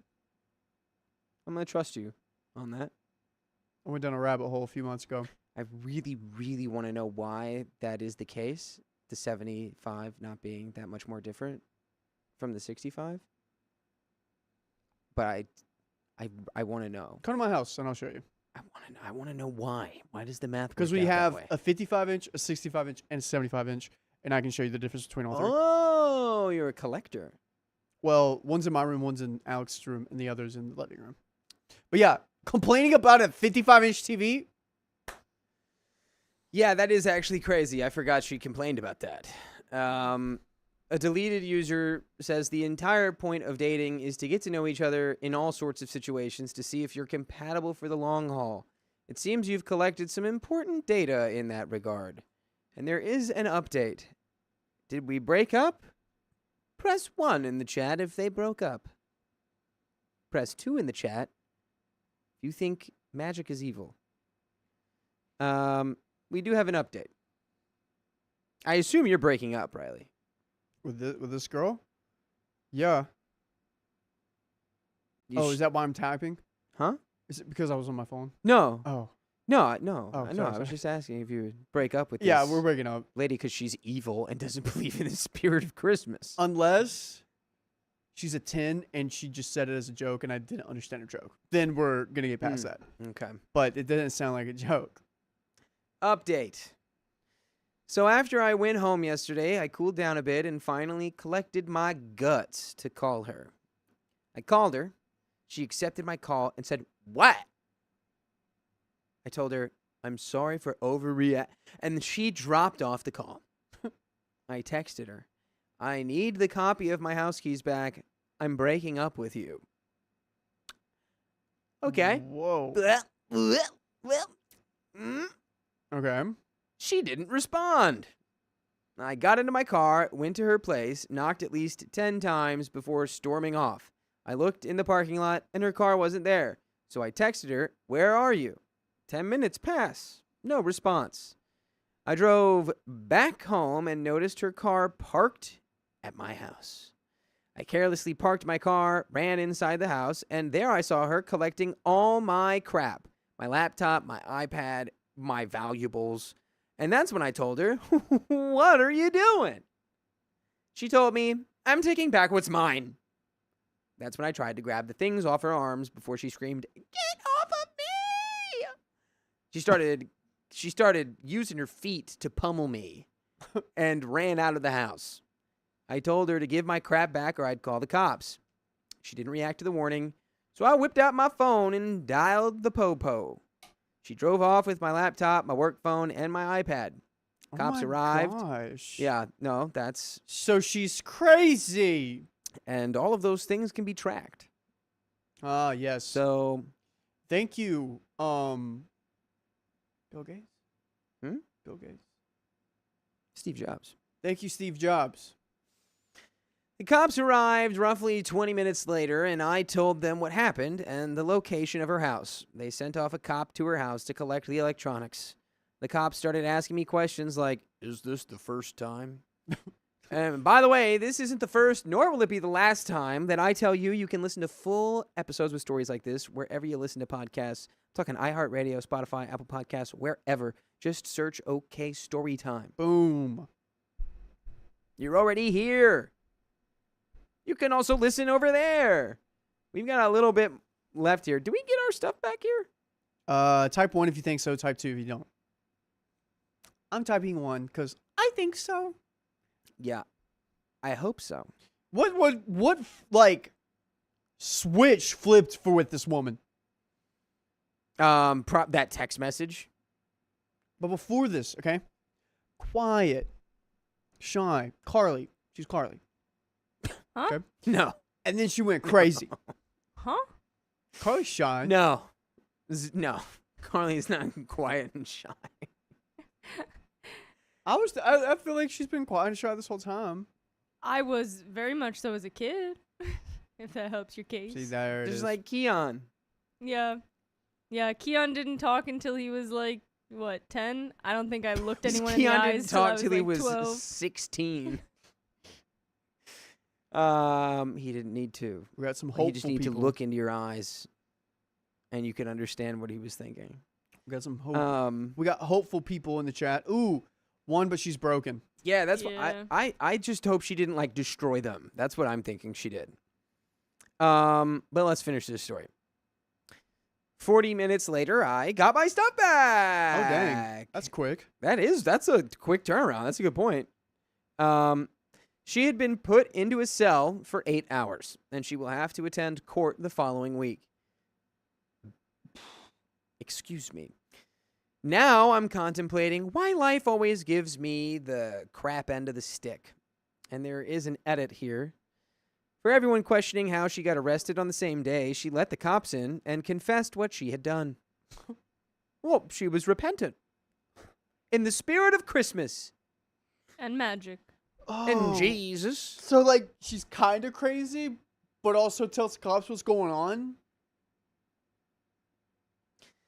Yeah, I mean, what, does she think that now she can leverage her being in jail to make you feel guilty and get back together with you somehow? Like, I don't know. that's pretty insane if she thinks that. But, yeah, I don't know. It's also really insane to be like, I can't believe you donated food on Christmas when you could have bought me a bigger TV. Yeah, true. Like, if you get flip-flops, sure, that's one thing. If you got flip-flops for Christmas, maybe I'm like, well, instead of spending all that turkey money, maybe you could have got me something nice. Even then, it's like,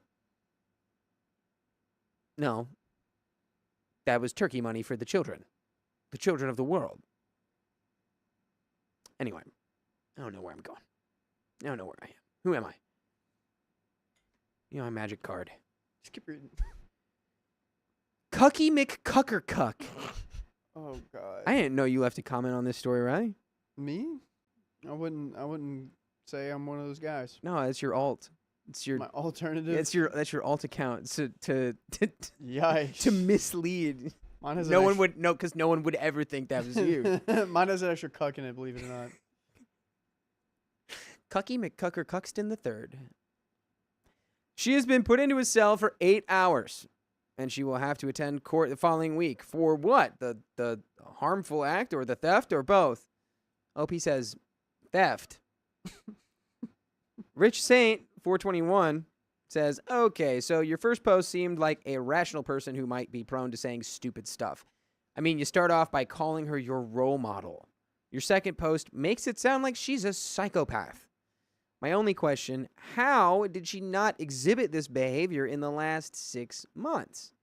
OP says she was quiet and all until like mid-February where she started acting up. I mean, what Dude, is that? Is that Give us more detail. What is this? is that bipolar?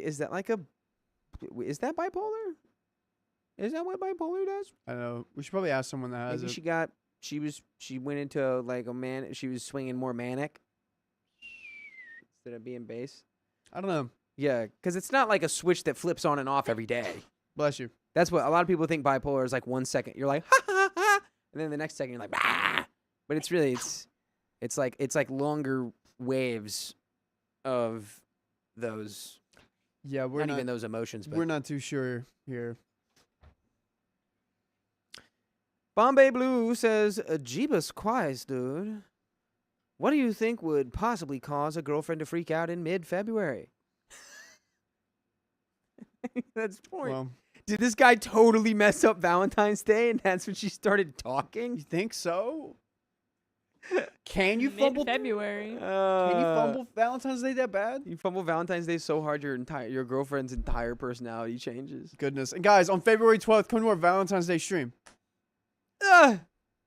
Plugged it. February 8th is the Super Bowl.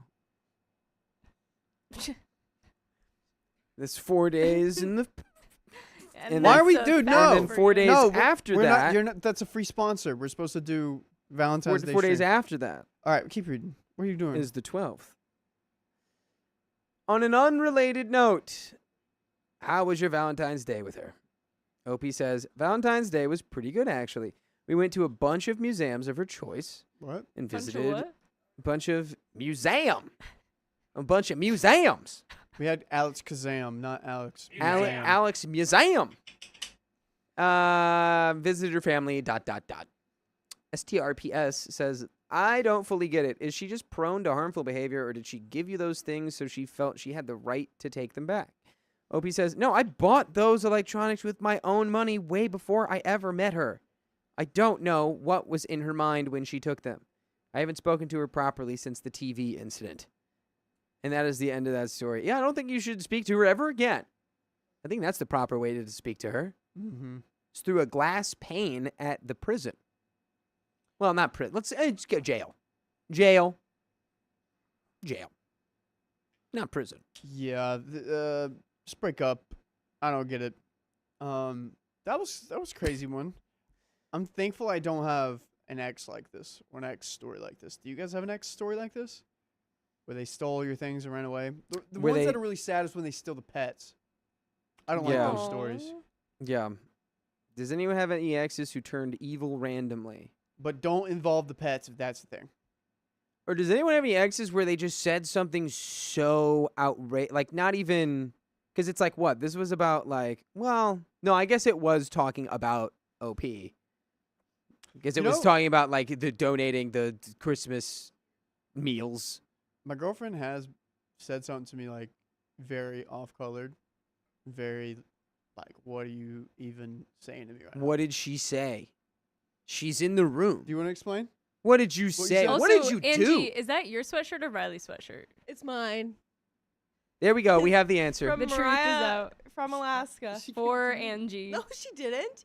You said she gave it to me. I had it, but I was like, oh, you can wear it. You look so cute in it. No, it said the hoodie is for Angie. I took your other sweatshirt from Mariah from Alaska. Wait, we got 2 from her? Yes, you got one earlier. This is the one that was for Okay. me. There's another one that I also have that was for Riley. So There it Riley is. was a liar earlier. I wasn't a liar. I just thought. It was made not a sense. lie. It was a misunderstanding. Because what we Misunderstanding. learned from Alex, our memories betray us. Yep. Our brain deletes our memories and then rewrites them. Okay, so what did I do? I don't know. don't know, You you did tell something. us. What did that say? What are you talking about? Would you like to tell them what you said? You have an opportunity to speak for I yourself. don't understand what is supposed to happen right now. She can't even bring herself to say it, folks. She can't even bring herself to say it. Wait, so we're talking about like diabolical things that I've said. Is that what we're saying? Yes. And you want me to talk about your new nickname? Okay, so here's the thing about Riley is that he farts a lot. Okay, he just farted right now. I thought got that that was. ready. Oh my, it sounded like you ripped a hole in the sofa. Right?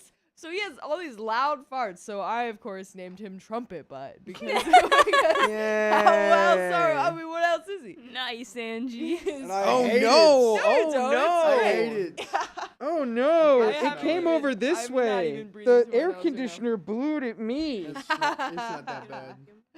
Yeah, so I don't think that's that diabolical. I think it's very accurate, and it's a fun thing to say. I hate Trumpet it. butt.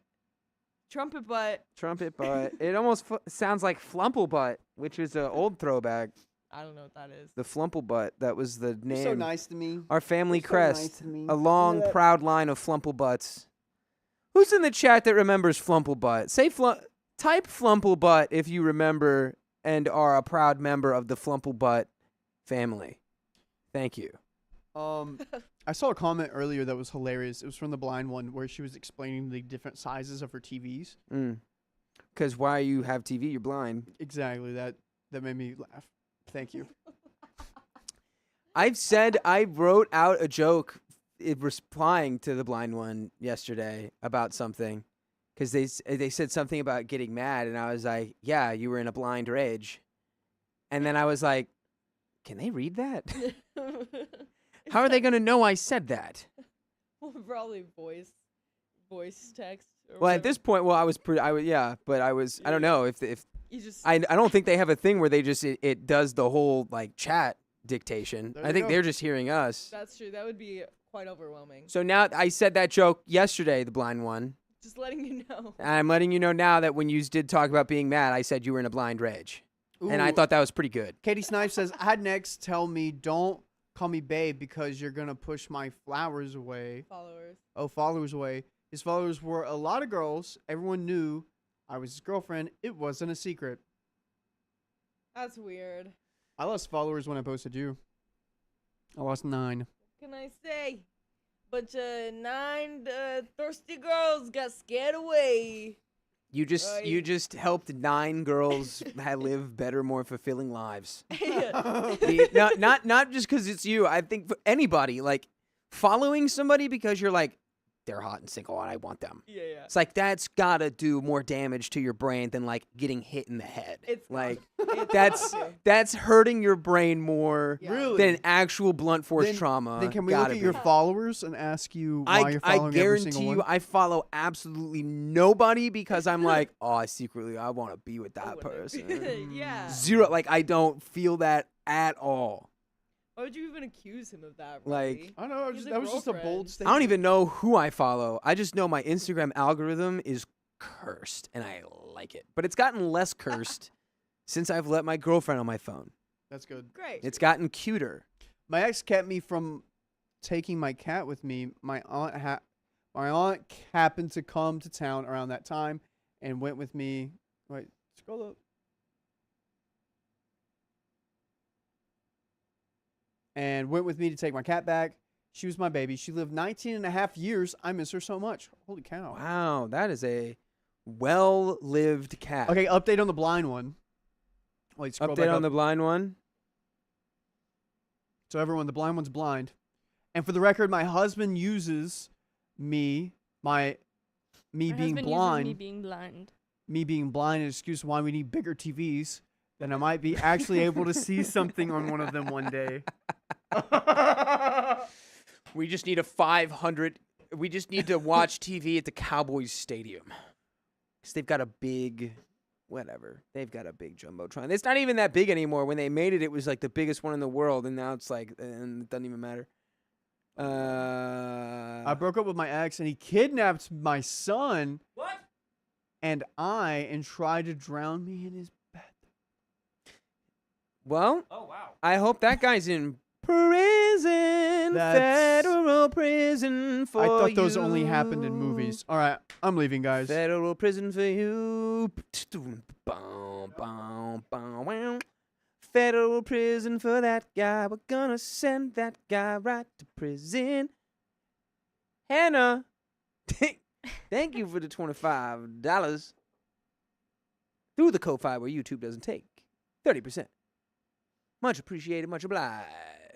Much appreciated, much obliged there. Guys, it smells mystical and magical over here. Is that A Riley's fart mystical, or the magical magician? favor. It's you and Riley's stench combining. Oh no, we would all pass out. I, for one, Hi. think you could be the guy who.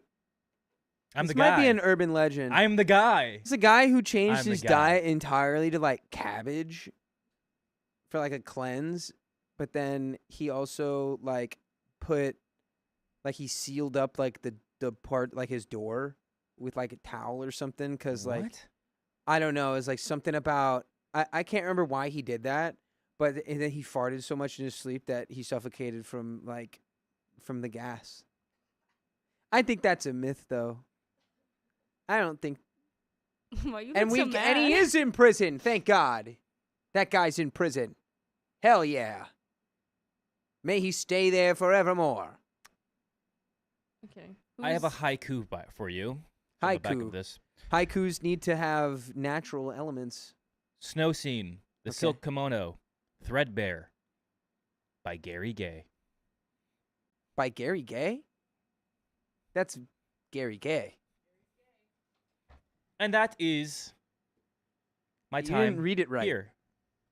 What do you mean I didn't read it right? What is that? Do you get is that a magic card? Dakota's magic now. This You is my missed magic it. card. You missed it, Keon. Dakota can do magic now. Pick a card, any card. Are you jealous? You wish you could do magic now. Go ahead, pick it. Pick a card. What card Could could I have it your V card? possibly be? You know, you're supposed to pick this one. No, and, I want the V card. and then No, I say, Keon, pick the wait, no, card. not that one. Because I've only got this one. Okay. But you can't have that. You can't have that. I gave that to. Let's see What's what the f- Angie's what's up the to funniest instead. person What's I up, could say? Angie? I think that signature kind of looks like a pee-pee. Anyone else? Did you draw a pee-pee on the card? No. What are you talking about? Hold In it a up way, for us. okay. Hold Here's- it up Let me for explain. us. Let me explain. If these were like a little more round. peepees are you looking at? Here, right? Like, I see exactly Oh, where You know what I Angie's coming mean? from. Now I see you know it. what I mean? Damn it. Was this your signature? It's Dakota's signature. Yeah, but You Just no. fix it. I know I don't. That's not what that looks like. I say kind of, right? Kind of looks like pee. Maybe that's just my dirty mind. Maybe I'm the problem, not Yeah. your signature. Yeah, thank God someone said it. Maybe it's the woman that's the problem. Okay, You know? whoa, whoa. Maybe, you know what? The doors are open. And we're going to Finally, a woman admits that Finally! women are problematic. finally, for the first time in history, a woman did something wrong. Said something wrong. You're Thank welcome. God. You're welcome. right, who's, feminism.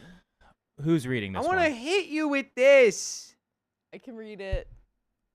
Dakota needs to calm down. Hold on. I gotta make Angie look not as tiny as. I'm going to get this Not as into the little. trash can. Everybody, Just need watch. less headroom, I think.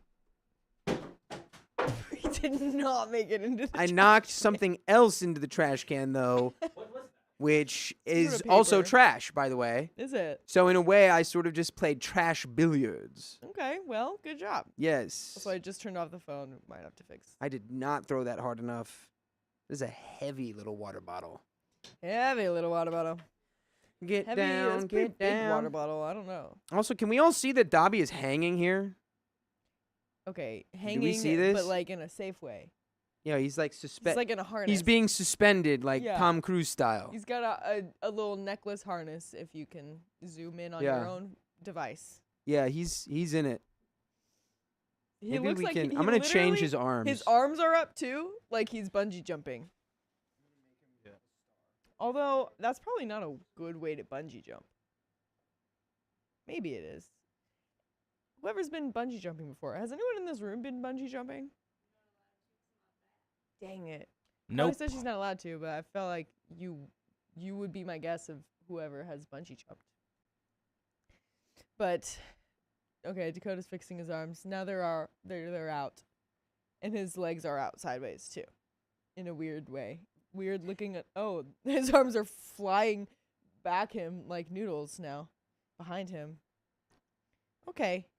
We have another story to read, folks. All right. Stay tuned. Now it looks like he's falling from the sky. Yeah, like limp. Like Yeah. Zoom in. a Dobby flying directly at you at Mach Full speed. terminal velocity Dobby. All right. Here we go. All right. We're going. 3, 2, 1. My boyfriend refused to take. Sorry. Hubba, more. One more. 3, 2, 1. My boyfriend refused to eat the foods my mother cooked because it's disgusting for him. Oh, gross. Your mom is so gross. I can't eat her food. Blech. I come Okay, from now a. that can we do that again? I didn't like that. Okay, sure. I'm so. Hey, For horses. Hey. we're only human here. Are we? I had my not. mind blown today. Can we give me some slack, please? His mind needs to be put back together. Was it that magical? All right. Yeah, Third time's the charm. Dang. it was. All right. 3, 2, 1. My boyfriend refused to eat the foods my mother cooked because it's disgusting for him. Nothing like mama's home cooked plate of slop. I come from a multinational family. My mother is a Volga Tatar. I don't know how to say that. What was that? Wait, go. Volga ta-ta. What is it? Wait, what does it Volga say? Tatar? Volga. Here, look. Volga at the bottom. Volga Tatar, Tatar. a national minority of I almost Russia. said tartar. Tartar. Okay, But Volga not- Tatars or Tater. Is it? Maybe it's taters, but it's not. Tater. Tater. Tatar Oh yeah, she's one of Is- them vocal taters. is a major Turkic ethnic group in Russia, native to the Volga Ural region, known for their Sunni Muslim faith, distinct Volga Tatar language, and traditions. Okay. Hope I'm saying it right. My mother is a Volga Tatar and a national minority of Russia and a Russian. My father, who passed away 2 years ago, is Ukrainian and Belarusian. Belarusian. Thank you. A bunch of Eastern European. Yes. Very, very He is. He's Ukrainian and Belarusian. My parents lived in both Russia and Ukraine, and in 2015, my whole family moved to my mom's relatives in Turkey. By the way, this comes from Throwaway or Ostrich, and if you want to submit your own stories, go to the r/OKStorytime subreddit. And I'm Angie, I'm Dakota. I'm Keon. and we're here to give good advice goofily, but we don't have all the answers. We just know what we would do in these situations, so let us know what you would do in the comments. And OP says, in my family, all national dishes were always cooked and served on the table. My boyfriend is American. A week ago, we flew with him to my mother in Turkey, and she made national dishes.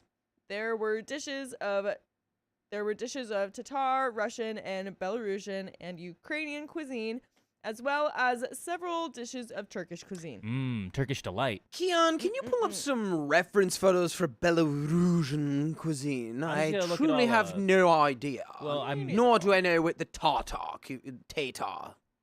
cuisine is. Is it just taters? Ah. No, it's not. Oh. It's probably like a lot of Those- beets and like potatoes and like maybe stews. I I'm can seeing see a that. lamb skull, Mm, you know? I'm Okay. seeing I can skull. see that. Skull. That's what I'm seeing. I'm seeing skull food, you know? Okay. I've had Eating a- Russian eating food. a It's- head. Russian Oh. food's pretty interesting. I like it. I feel like I have not they'd had- eat heads over there. I'll look it up. I'll look up traditional. Just Let's find out. Good old-fashioned Eastern European head meal. Skull meal. How do you eat the skull? Well, you It's eat the the meat. stuff. You don't eat the skull. You eat the stuff around it It's and like, in that the sounds skull. Wrong. Yeah, you don't eat the bone. You eat the bone. You save the bone. Just You crush put it it on up. the fireplace later. Because it'd probably look really cool. Because it looks sick, dude. Yeah. During dinner, my boyfriend looked annoyed. He barely touched the dishes. My mom asked him if he liked the food. He replied rather irritably that he was not hungry. There's no way this is going to turn into I hate I hate other cultures so I can't eat your food, So Yeah. right? Right. This food reminds me that other cultures exist and I hate it. they're again, dumplings are very like they're traditional dumplings. Like we call them dumplings, but they have another word for it. Is coming up a lot, like where it's like filled with like potato or like maybe some vegetables or meat. Now I just want to see the Sounds pictures, you know? amazing. I want to see the visual. I Wanna want a see- visual I identity. want to see if I would like To give you eat it. an idea, borscht. I'm a visual eater. Borscht is like beet soup. I Yeah. love borscht. Don't I they love put beets. like ox in a borscht? Sometimes, depending what meat they got. Whatever they got lying around. I feel like Opie's boyfriend likes chicken tenders, French fries, a hot dog, and probably a burger. Which honestly, had that if you tell what's in that hot dog, he'd be like, "Oh wait, that meal looks a lot better than that hot dog." Yeah, right? Hot dog. Let's Also- find out. Kim Fine says, please stop saying head, bone, skull meal. I am only a mere human. Yeah. Just a weak human that cannot digest. It's tartar. Yes. Is it really tartar? Is it? Like a. It's not how it was spelled. I guess the R is silent. Because tartar is like food. Yeah. And Tartar if sauce. If it's the same thing, then like I mean that'd be neat. Maybe But- that's where tartar sauce comes Or from. Volgan. You can say Volgan Maybe. too. Or You like can say uncooked Volgan. meat That sounds as better. an appetizer. Volgan sounds better because it sounds like it's like you're from space. That sounds like Vulcan. Yeah. Yeah. Yeah. Stop hating. What am I hating on? Anyway, we've got more. I like hot dogs. After dinner was over and we moved into my room, I asked what was wrong. My boyfriend rudely said that in the civilized world, eating horse meat is as wild as eating human flesh. Horse meat sausage is a national dish of the Tatars. He also said that okroshka, the dish that is traditionally eaten in Eastern Europe in the summer, but my mom cooked it now so my boyfriend could try it, looks and smells gross. He ridiculed all the other dishes, saying that they all either consist of potatoes with meat and dough alone, or are too Soviet and were invented in the USSR during a food shortage, so they are just incongruous. So they are just incongruous dirt.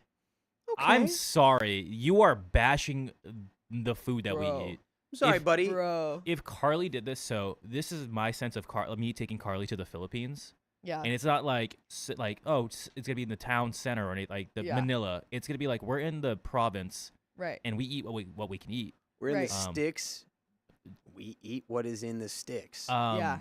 And I was like, we have chicken. Like we're gonna give you traditional food, but it's not gonna like start off pretty intense. Yeah. Yeah, this guy, and she comes over and she just says everything is gross and like says it's like dirt and like That's we're eating insane. human meat.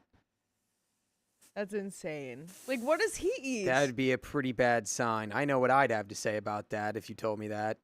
I guess Yeah. That'd be a pretty bad sign. I don't know. I'm saying like, dude, this is what we eat here. One, don't knock it till you try it, kind of thing. Yeah. But two, you're disgracing everyone here because Right. sorry that in your world you have the luxury to eat whatever you want. Here, Right. we don't have that luxury. Right. Yeah. Now you just sound really pompous and like Yeah. like an a-hole. Yeah. And food is such a huge part of any culture. So, like, being invited to your girlfriend's parents' house and they traveled to are they in Turkey right now? They're in pretty sure Turkey right now. They're in Yeah. Turkey, but they're like, again, there's a lot of foods that they're making. So like Right. some people are like, I won't eat the horse meat. That's fine. There's a lot of veggies and stuff like akroshka, which is the traditional Russian cold soup Yeah. that OP said. Mm-hmm.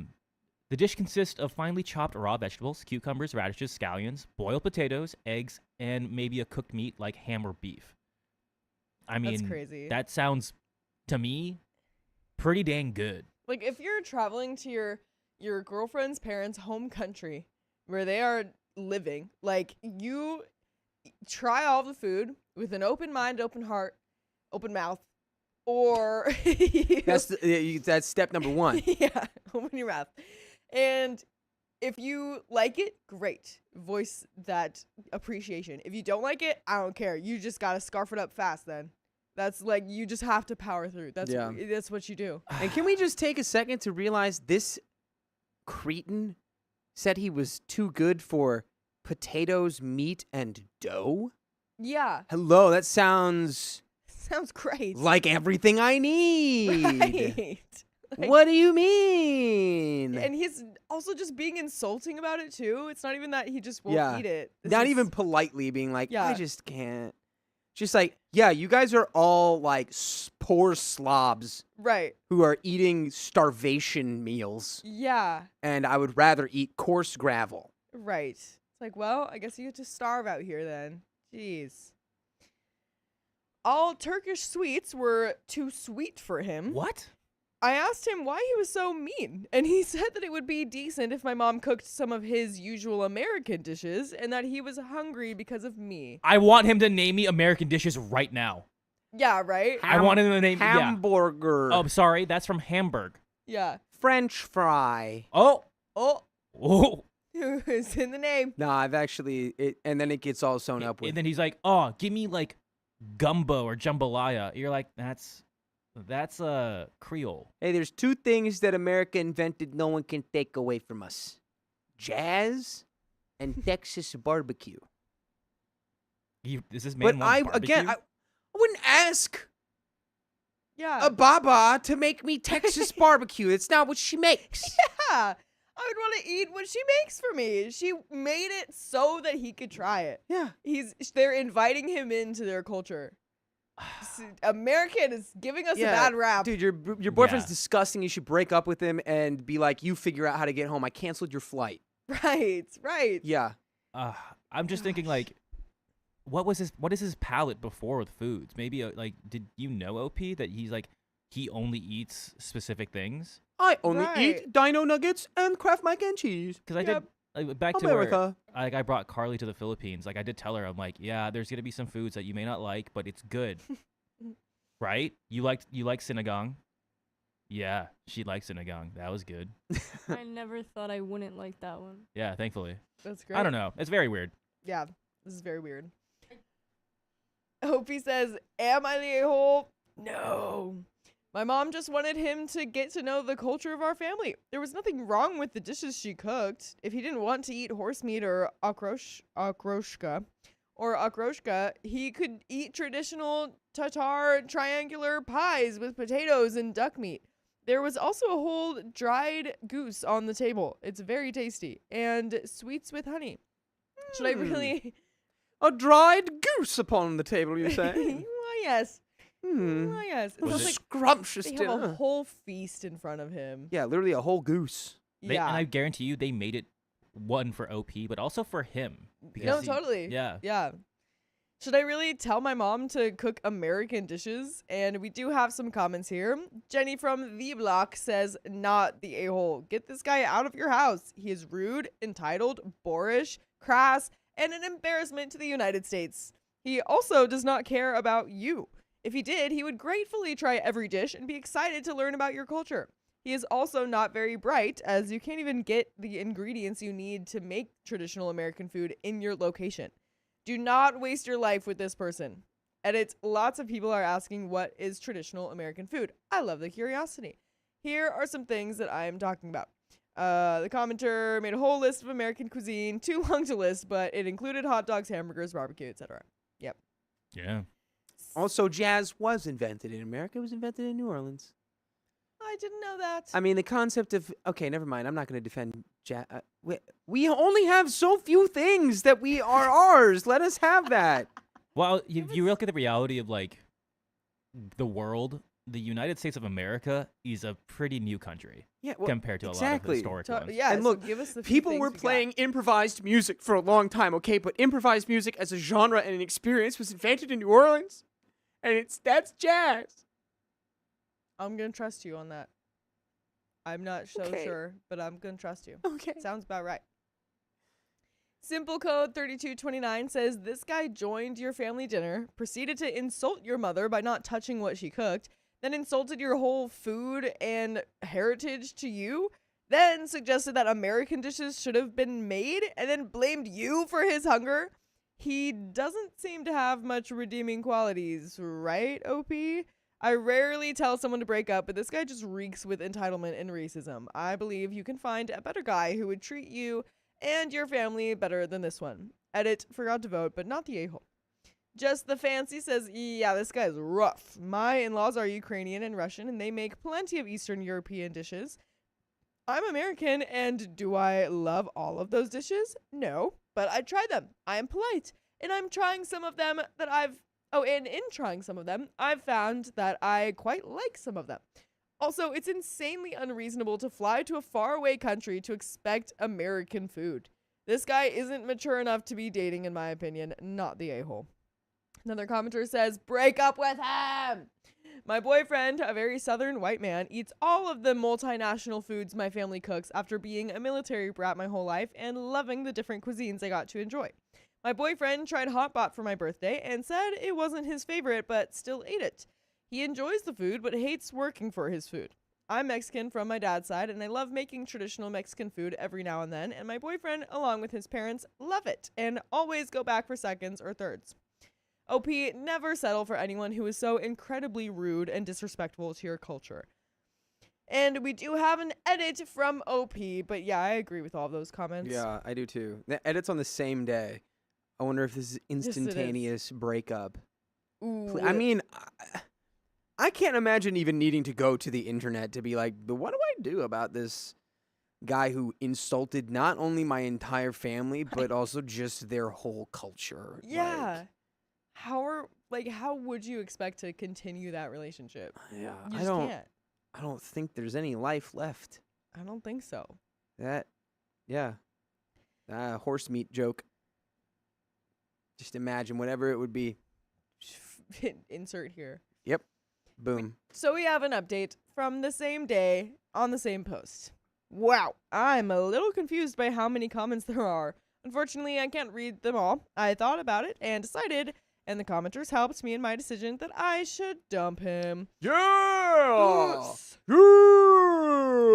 Not because he didn't want to try the dishes that my mother had prepared. For those who asked, there were also neutral dishes at the dinner, like potatoes, chicken, traditional Tatar, chicken soup, etc. There's so much amazing food at this dinner. Yeah, they had pulled out all the stops. Yeah. But because he was extremely rude to my mom and behaved rudely at dinner. And at dinner, you can listen to full episodes of stories just like this one on Spotify, iHeartRadio, Apple Podcasts, or whatever your favorite podcast app is. Just search OK Storytime. To be hearing all this hot goss while you're having your hot soup. They just bring us right there to the table. Yep. There is a little bit more to the story, but yes, I think that's a great idea, OP. Dump him for being rude to your family. Family's Yeah, important. there's not really much of an option left after that. Yeah, you it's like, I know? want American food. Well, only way you can do Okay. that is go back. Yeah. Yeah. But I was Like, like, how are you expected to like eventually marry into this family when you like explicitly hate their culture? Apparently, like what? Yeah, you're you just gonna like, yeah, and we're never going back, and don't let them near me with their disgusting Soviet-era recipes. it's yeah, very crazy. Yeah. crazy. Ugh. There is a little bit more to the story. My mom was upset with his behavior, although she didn't show it to him. But I know she was sad and offended. Yeah, because you know what? Because she's got good manners. Yeah. She Better- did all this work. Better manners than he deserved. Mm-hmm. He could be rude with me or other people in the same way before, but then he always apologized, and I wanted to believe that he really improved for the better. But now I think it didn't make sense. I wish I could respond to every commenter here. Thank you for your support. And there are some more comments. This was never about the food. The boyfriend is just an entitled a-hole. If someone hosts you in their own country, of course they're going to serve their local cuisine. That shouldn't be a surprise to anyone with common sense. And if you don't like it, fine. But there's no excuse to be rude about it. Comment 2 says, I never understood why someone would date a person from another culture and don't take their time to understand their partner's culture or tradition. Do they have some sort of weird superiority complex? My culture food is normal, but not yours because it's not my culture. Do they never question this mindset? Comment 3 says, I'd do terrible things to try those dishes. Dude is a loser. I just want one strip of dried goose, please. Please. Please give me a strip of dried goose for Christmas. That's crazy. Please. They For had Arbor so Day. much. It's really crazy that he was like, it's your fault that I'm hungry because it's uncivilized to have horse meat. Even though you also had goose, you had duck, you had chicken, you had Yeah. beef, I think. like, Potatoes, you all had kinds of stew, you different had things. soup, you had vegetables. like what? He's like, nah, I want that Yeah. processed stuff. I want that Yeah. stuff that's illegal around the country. Right. I want that stuff that gives you cancer. I want that red 40. Yummy in my tummy. Like a lot of people in the comments are saying, it's fine to not want to eat that. Sure. It's not fine to go about it the way that he did. Totally. Totally. And it shows that, yeah, the much larger problem is just that this guy is a entitled, selfish little duty head. That's crazy to be like, I don't like that food. Can I have American food now, please? Yeah. I think it's actually rude that you didn't give me American food. Didn't you know that I would be homesick on the first day of my arrival? Yeah, don't you know I'm American? I'm a big fat idiot. Yeah. I need to eat barbecue or I will expire. Yeah. If I don't Oh, have wild. a Bud Light and Texas Tri-Tip in my belly by 9 p.m., you might as well call the freaking coroner, babe. Don't know Because what you I'm not going to expected. make it. Don't know what you expected here. But that's the end of that story. We've got another one coming right up. Boom. Bow, and we've got another Woo! 30 minutes. And a wheel spin. Oh, no, just kidding. Not that part, but need more time, says Anonymous. Thank you for the $50, Batman. I'm struggling, so I need my fam. Ah, Well, we are here. Hearts we in the are chat. here. You saved us. Hearts Here in we the are. chat. Just Bats in time. in the chat, bats and hearts. Hearts in the chat for Batman. Thank bats you and so hearts. much for 50 whole U.S. bucks. U.S. buckaroos. What? Okay. And we will never see his like again. Because I smashed him. because of you. Because I smushed him. Don't act like you're sad about that. I thought it was a mosquito and it wasn't. And then even when I realized it wasn't, I still smashed it. Whatever. What does that mean? Why are we here? What's the Just to point? suffer. All this cruelty. What is that from, Keon? Hmm. Why are we here just to suffer? It's like from a game. Is that Devil May Cry? DMC? I don't know. Maybe? Why are we feel like- here? Just to suffer. Sounds like a Resident Evil thing. Maybe. Yeah, Leon would say that. Yeah. Hearts and bats. Yeah, yeah, I yeah. love all the hearts. Yeah, in the yeah, chat. yeah. How lovely. No, I'm gonna read the whole glad like that story you're like here. this. I don't think that will go over well. They're gonna have to deal with it. I'm sorry, my voice changed. My voice through sounds like puberty. this now. Can you imagine you go through puberty and instead of it getting lower, it just gets all silly? Now you wake up one day, you turn 30, and now you sound like this. There's Right. nothing you can do about it. It's just like, what's that character? Silly Dan or whatever? Silly Sam? Yeah. Is that his name? Silly Sam. Is that his name? What's his name? Silly Samuel. Oh, okay. there you go. Yeah, it's like him. You have to live your life like that guy. It's Metal Gear. Yeah, that's what it is. Snake. Snake. Why are we here? Oh, No, my voice went back to normal. Dang it. Ooh, what kind of memberships do we just get Ah, from Ming Ming? Thanks for the 5 gifted memberships, Thank you very man. much. We really appreciate when you send in those gifted memberships. It's true. We really do. We really do. We really do appreciate that when you do that. Thank you. Aw, what is this voice? Whose voice is this? This is somebody's voice. I just can't tell. I just can't tell. Go down a little meat wine. Get down there at the meat wine register. Okay. Are we ready? Just about, yeah. Oh, meat wad. Meat wad? What up? Where my meat wads at? You know about meat wad? No. You don't know about meat wad? No. You don't know about the Aqua Teen Hunger Force? No. Man. Awkward Sing Hunger Force? Awkward Sing. Aqua Teen. Aqua Teen. Aqua Teen Hunger Force. I don't. Yeah, it's an old Adult Swim You show. feel I'm so old. old, dude. You made me feel so old all the Yeah, time, I feel like dude. you always bring it up. You made me old. You always bring it up. Why? It's your fault. Why? Lady Gaga's like 45. Is she? No, she's not. Yeah, she's old, She's not dude. 45. Dude, I remember hearing Lady Gaga sing when I was in like middle school. I was like Yeah. 12. She's All like right, Meatwad. 25. Hey, could you do a waka waka in that voice? Right, all right.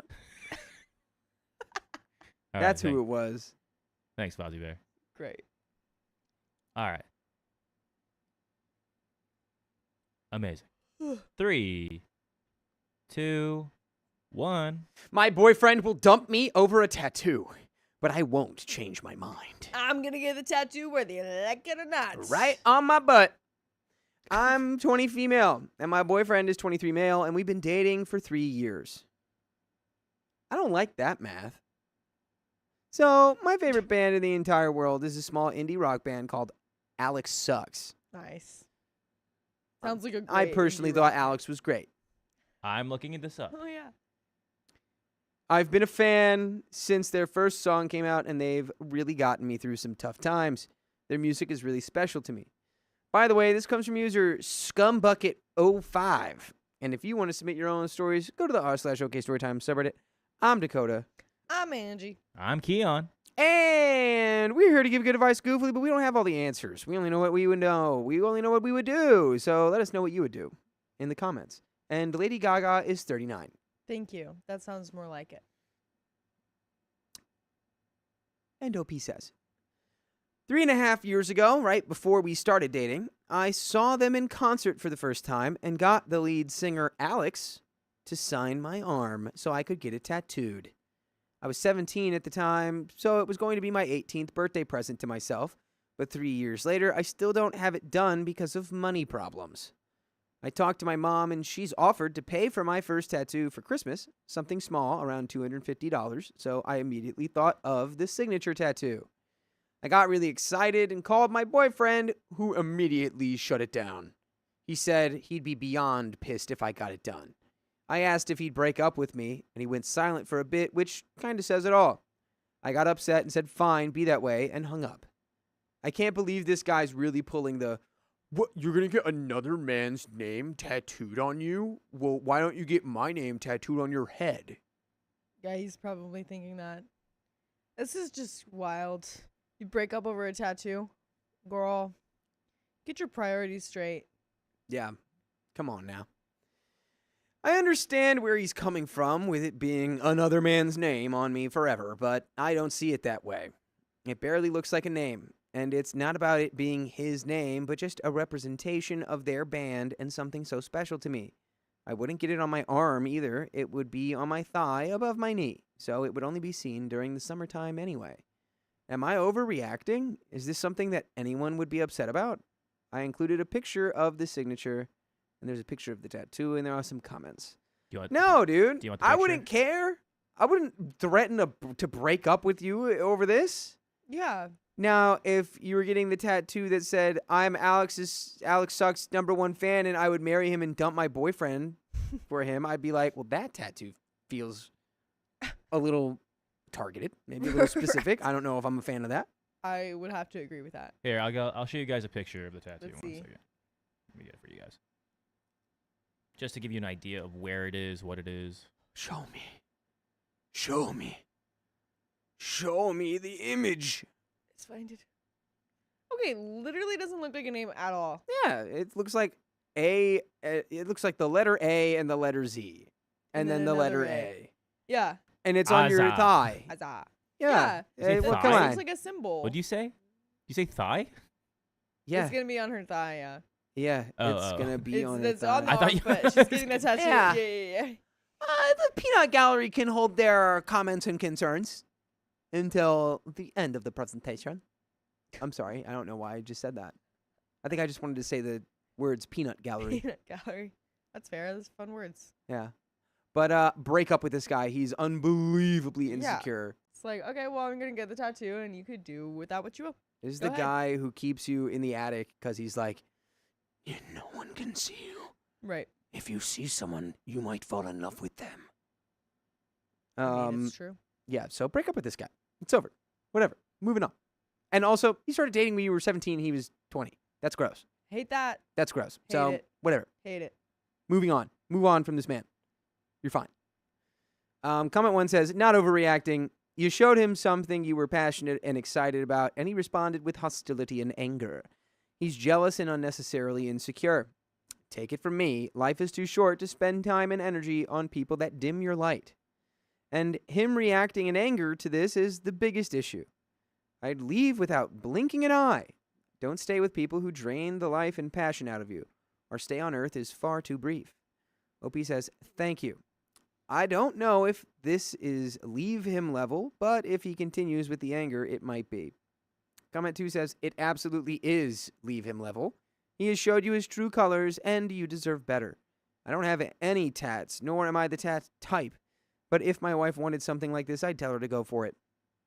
Comment 3 says, it's a tattoo of a band. You aren't getting a tattoo of an ex or a male best friend. Boyfriend is way too insecure. And there is a update from 3 days later. Go ahead and put 1 in the chat if you think this is going to end with a breakup. I sure hope it does. Yeah, it better. I sure hope it does. She's young. I mean, they've been together for 3 years, right? So Yeah. she's 20 now.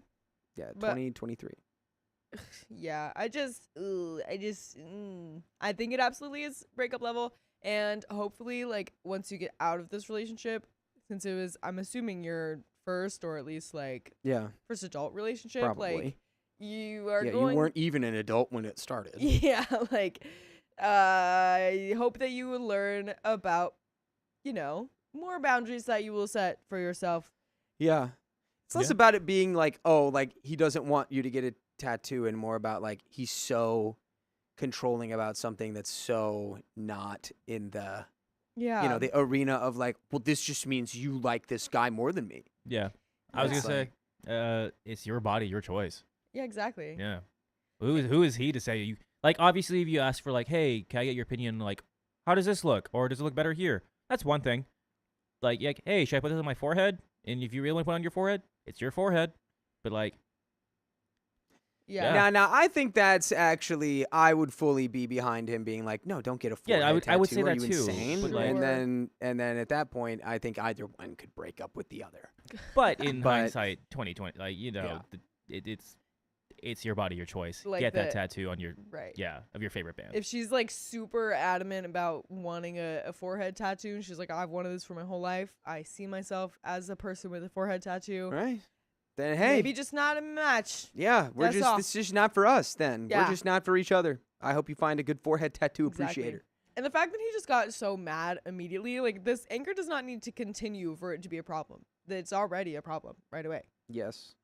Oh no, I think I got to redo the let's see. Dang it. You stinky, dare stinky, you. I'm stinky. sorry, I'm just a stinker. You know me. I'm Laura- just a stinky guy. Laura Sunderman says, my husband is cool with me getting a Jonas Brothers tattoo. Which one of all three? Nice. What, Yeah, no, what would- what's the fourth one? Was it Frankie? What's the fourth? Frankie, yeah. Yeah, The Frankie. bonus Jonas. What would it be? Would it be like some sort of logo, or would it be their full faces? Would it just be like the portrait? JB insignia? Like, isn't that Yeah. like It a would be- shield or it would something like be- Oh that? yeah, like their like crest or Yeah, like something. their crest. a tattoo on your back where it's Mount Rushmore, but all of the heads are the Jonas Brothers. On the Jonas Brothers. Yeah. That sounds about right. Yeah. I'm sure someone's done that. Oh, 100%. I'm sure. We have an update. To answer some questions real quick, yes, he has been aware of my love of this band since we started dating. We've attended 2 of their concerts together. He also knew about my want of the tattoo. He just never expressed dislike of it until I finally had the means to get it. Yes, he has tried to control my appearance in the past, telling me he doesn't like it when I do my makeup, he doesn't want me to dye my hair, not allowing me to wear remotely revealing clothes like crop tops, and threatening to leave me in the past if I get certain piercings I want. Great. Great. This guy sounds like a hoot and a half. Yeah, Mm-hmm. yeah. Where'd they make this guy? I Sucktown? All right. I took your guys' advice and called him and asked him if we could have a civil conversation. I asked him point blank exactly what his issue is with the tattoo. It's exactly what most of you guessed. He said it's because it's another man's name and I'd be branded with his name like he owned me forever. Bro. Bro. He is beyond saving. Hey, you should tell him, hey, you should get tattooed insecure right on your forehead. Yeah, Yeah. exactly. Because I mean, he's trying to own you by controlling what you wear, how you do your makeup, what piercings you get. Like, you not getting this tattoo is a sign of him owning you. Exactly. So, Exactly. Let's just put this guy on a little raft and push it out into the ocean yeah, during a storm. so he can catch the fish. That's You're right. all? Fish come out during stormy weather. Sure. Sure. I'm a fisherman. I tried explaining to him how it is very different from that, in my opinion. And I don't see it as his name, and I don't see it as his name, but a representation of the band as a whole and a tribute to them. He couldn't understand where I was coming from. Then he said another reason was, and I quote, "You dress like a sloot at his concerts." Yeah, hey, just keep Bro. digging, dude. Keep on digging. Dig that hole. You're going to get down to the mantle eventually. He's going to be jealous of an indie artist because of music. Mm-mm-mm. I just. Mm-mm-mm-mm-mm. He also accused me of trying to get the lead singer's attention, which made me very upset. I told him no, the worst I've worn was a miniskirt that didn't show my butt and a tube top with a bra underneath, so it looked like I had straps, and he was there with me when I wore that. The other 2 times I've seen the band, once with him and once without, I was wearing baggy jeans and a tank top. I tried explaining I am in no way trying to get his attention. I dressed like that because I felt good in my body that day and empowered, and I wasn't trying to show off for anyone but myself and him. He didn't want to hear it. He then said it would be different if it wasn't my first tattoo. What does that mean? He's just making stuff You up. just get a tattoo on your arm that says, "My boyfriend made me get this tattoo," and then get, Yeah, yeah. exactly. Well, actually, I need you to get my name tattooed first, because then I have first dibs. He's literally just grasping at straws. No, you should be grasping at water, because you should be on that raft out in the ocean. I asked why, and he said it's because at least I had something else and not just a man's name as my only branding, quote unquote. I asked if he would still break up with me if it was my second or third tattoo, and again he remained silent Yes. and wouldn't answer me, because he would still break up with you. See? but we would never break up with you. If you're listening to full episodes with stories just like this on your favorite podcast platforms like iHeartRadio or Spotify or Apple Podcasts, all you have to do is search OK Storytime, and you can listen to it all. Go. Go. And we do have just a little bit more story here. He's a stupid little stinky man. If there's ever been more of a time to break up with a stupid little stinky man, Yep. it's right now. Just right now, stupid little stinky man. Get him out of here. Yeah. Get him out of your life. He's so stinky man. Stinky little man. Ugh. Just gives pee-pee out in the ocean. Separate from his body. What? Cut his pee-pee off. Whoa, throw whoa, it in the whoa! ocean. Now, Whoa, who said that? Inner thoughts, inner thoughts. No, these are my outer thoughts. Cut He's- his pee-pee off, that's- throw it in the ocean. If those are gonna your have- I outer, stand by if, if those are your outer thoughts, I really don't know what those inner thoughts are. You don't want to know. he's just going to have to use it as bait. For the fishies. If he's smart, he'll use it. He'll catch a marlin. He'll hook a little marlin. There you go. And then he'll use the marlin to Ah. haul him back to the land. Oh, And then he will be officially pardoned if he was smart. because he has mastered the sea. And once you master the sea, you can do whatever you want. Yeah.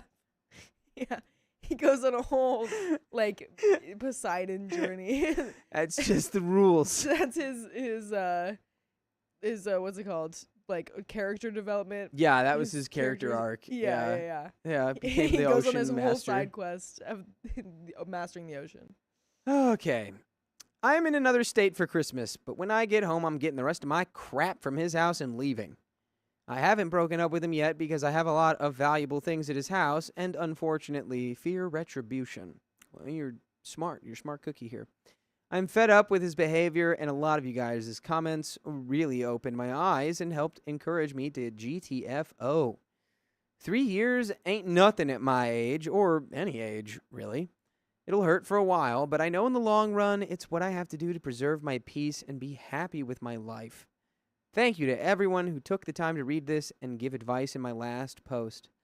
And then we have some more comments. OP needs to dump this guy. OP replies, thank you. I am ready to be free and move Yay. on to the next chapter of my life. Yay. Our relationship has been beyond far from perfect, and I am disappointed but not surprised this is the breaking point. A downvoted commenter says, is getting the tattoo that important? Okay, boyfriend. Tell that to Yeah, tell literally. that to the 3 people who have tattoos here right now. Little 1-inch man. Very important. OP says, yes, very much. And if our relationship means so little to him that he'd leave me over a tattoo, then I don't want to be in it anyways. There you go. Exactly. The same commenter replies, but aren't you leaving him over the tattoo as well? Different. That's different. No. Very different. It's because Wow. of what Someone- that behavior means. Someone foolish didn't read man. the story, obviously. No. Foolish man. This is just her boyfriend. OP says, it's a lot more than the tattoo. I'm leaving him because he's continuously showed me that he thinks of me as his object to own and control. Yep.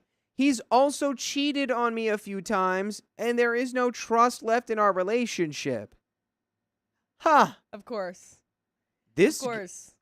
no way this guy would cheat on you? No way. No way. Follow-up question. Were they minors? Because you were. Question. 17. 17. 38.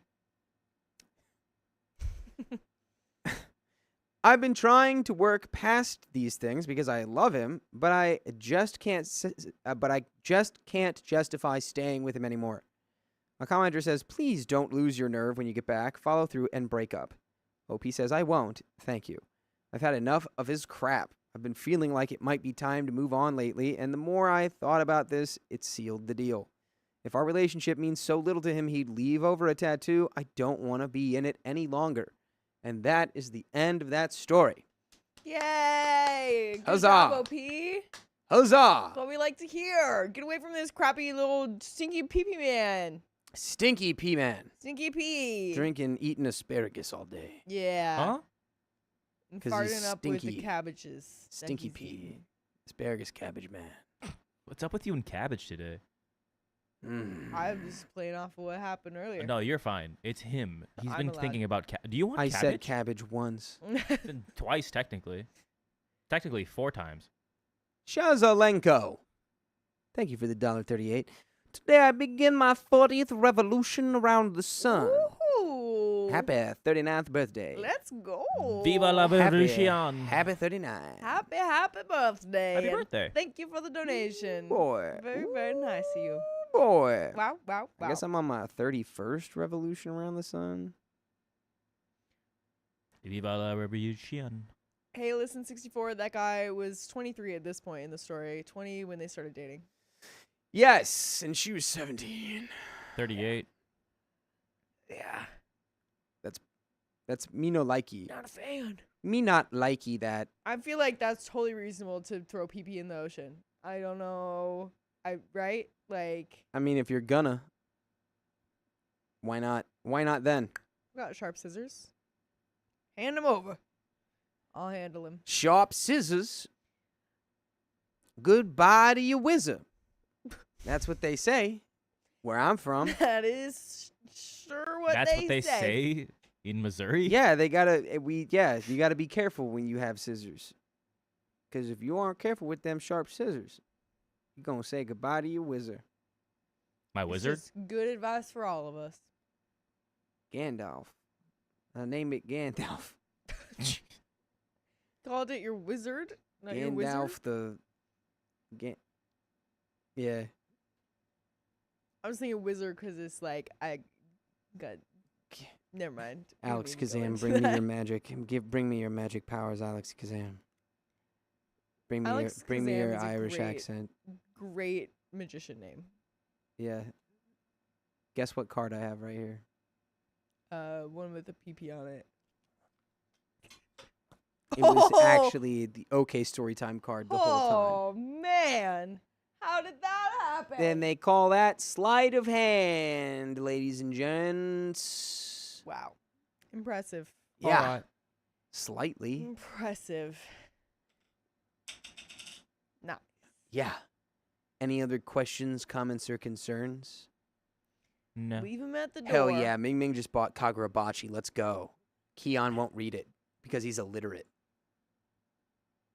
That's a book. Keon won't read it because because he knows it bothers me that he won't do it. Wow, Which, you Keon. know, we have a friend that does that, and we don't like that. So why are you doing that? Because I don't have the time to do it. I live with you, bro. He knows your schedule. You can't fool me. Okay. We have one game of Marvel Rivals, one chapter of Kagurabachi. You would have been Ooh. done yesterday. It don't work like that. Maybe you could make it work like that, This Keon. man's trying to rage bait me, and it's working. It works every time. Just admit that you're scared of words. Whoa. Sticks and stones, baby. Well, we've got another story coming right up. Are we ready over there, producer Keon? Just the boot.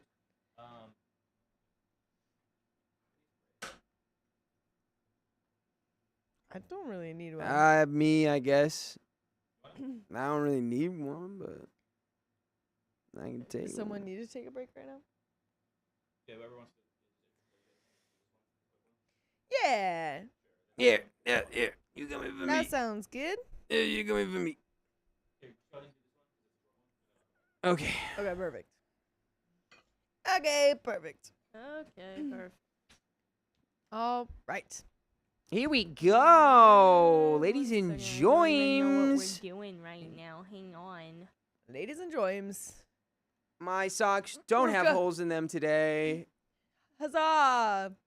Great Huzzah! news. Okay. 3, 2, 1. Another woman wrote. Ah, sorry. Sorry, we're killing Angie. Sorry, we're passing away Angie. All right. 3, One more time. 2, 1. Another woman wrote my boyfriend a love letter. Now I want answers. Name, address, social security number, blood type. I, 35 female, started seeing a guy, John, 50 male, a few months ago.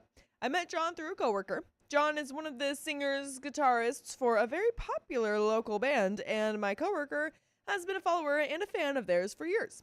John and I hit it off quickly, and after a few months of flirtation and casually seeing one another, we decided on something more exclusive. By the way, this comes from Odd Insurance 350, and if you want to submit your own stories, go to the r/OKStorytime subreddit. And I'm Angie, I'm Dakota. I'm Carly. and we are here to give good advice goofily, but we don't have all the answers. We just know what we would do in these situations, so let us know what you would do in the comments. NOP says, John is very physically attractive, and due to his line of work, he has a lot of women hitting on him regularly. I'm attractive as well, and deal with the same thing. This isn't a big deal to either of us. Yeah, we're both super hot, and it's not a big deal. We fine with it. It's okay. We literally have to, like, push people off of us every day because we're so hot, and it's not a big deal. It's all right. This isn't a big deal to either of us. I go to roughly 50% of John's shows, and don't worry about the ones that I don't go to. He is very kind, affectionate, and respectful to me. Last week, I was at John's house and needed a pair of scissors. I thought I remembered seeing some in his recording studio, so I went in to look around. In a drawer, I came across something else, and I don't know why I felt so drawn to take a closer look, but I did. It was a letter, 2 pages folded into a square with his name on it. It didn't look particularly old. It didn't look particularly old, but it did look like it had been folded and unfolded a lot, as if it had been read several times. There was no date, no signature, and I didn't recognize the handwriting. The letter was heartbreaking. Whoever wrote it to him was clearly hurting over what she was saying, which was basically, I know we'll never be able to be together, but I think I'll always be in love with you. It was beautifully written, but it was one of the most painful things I've read in a long time. Clearly, this woman loved him. There wasn't a reason given for why they couldn't be together, just the acceptance of it. It wasn't a goodbye either. It mentioned how things would be different moving forward, but assured him that underneath that facade, her feelings would remain unchanged. Dang, and it's no facade that Hannah just donated $100 my- in the Ko-Fi. Wow! Just flexing that jawline. Hannah! All of us. Thank you so much! We'll get you a wheel spin after this story. Yeah, we gonna spin that wheel. Wow, Hannah. Curious and wanting clarification on who wrote the letter and when, I asked John about it that night. He said that he didn't mind that I had found it and read it, but he asked for privacy on the details. He explained that it was a very painful situation for him and the woman who wrote it, but it was personal between them.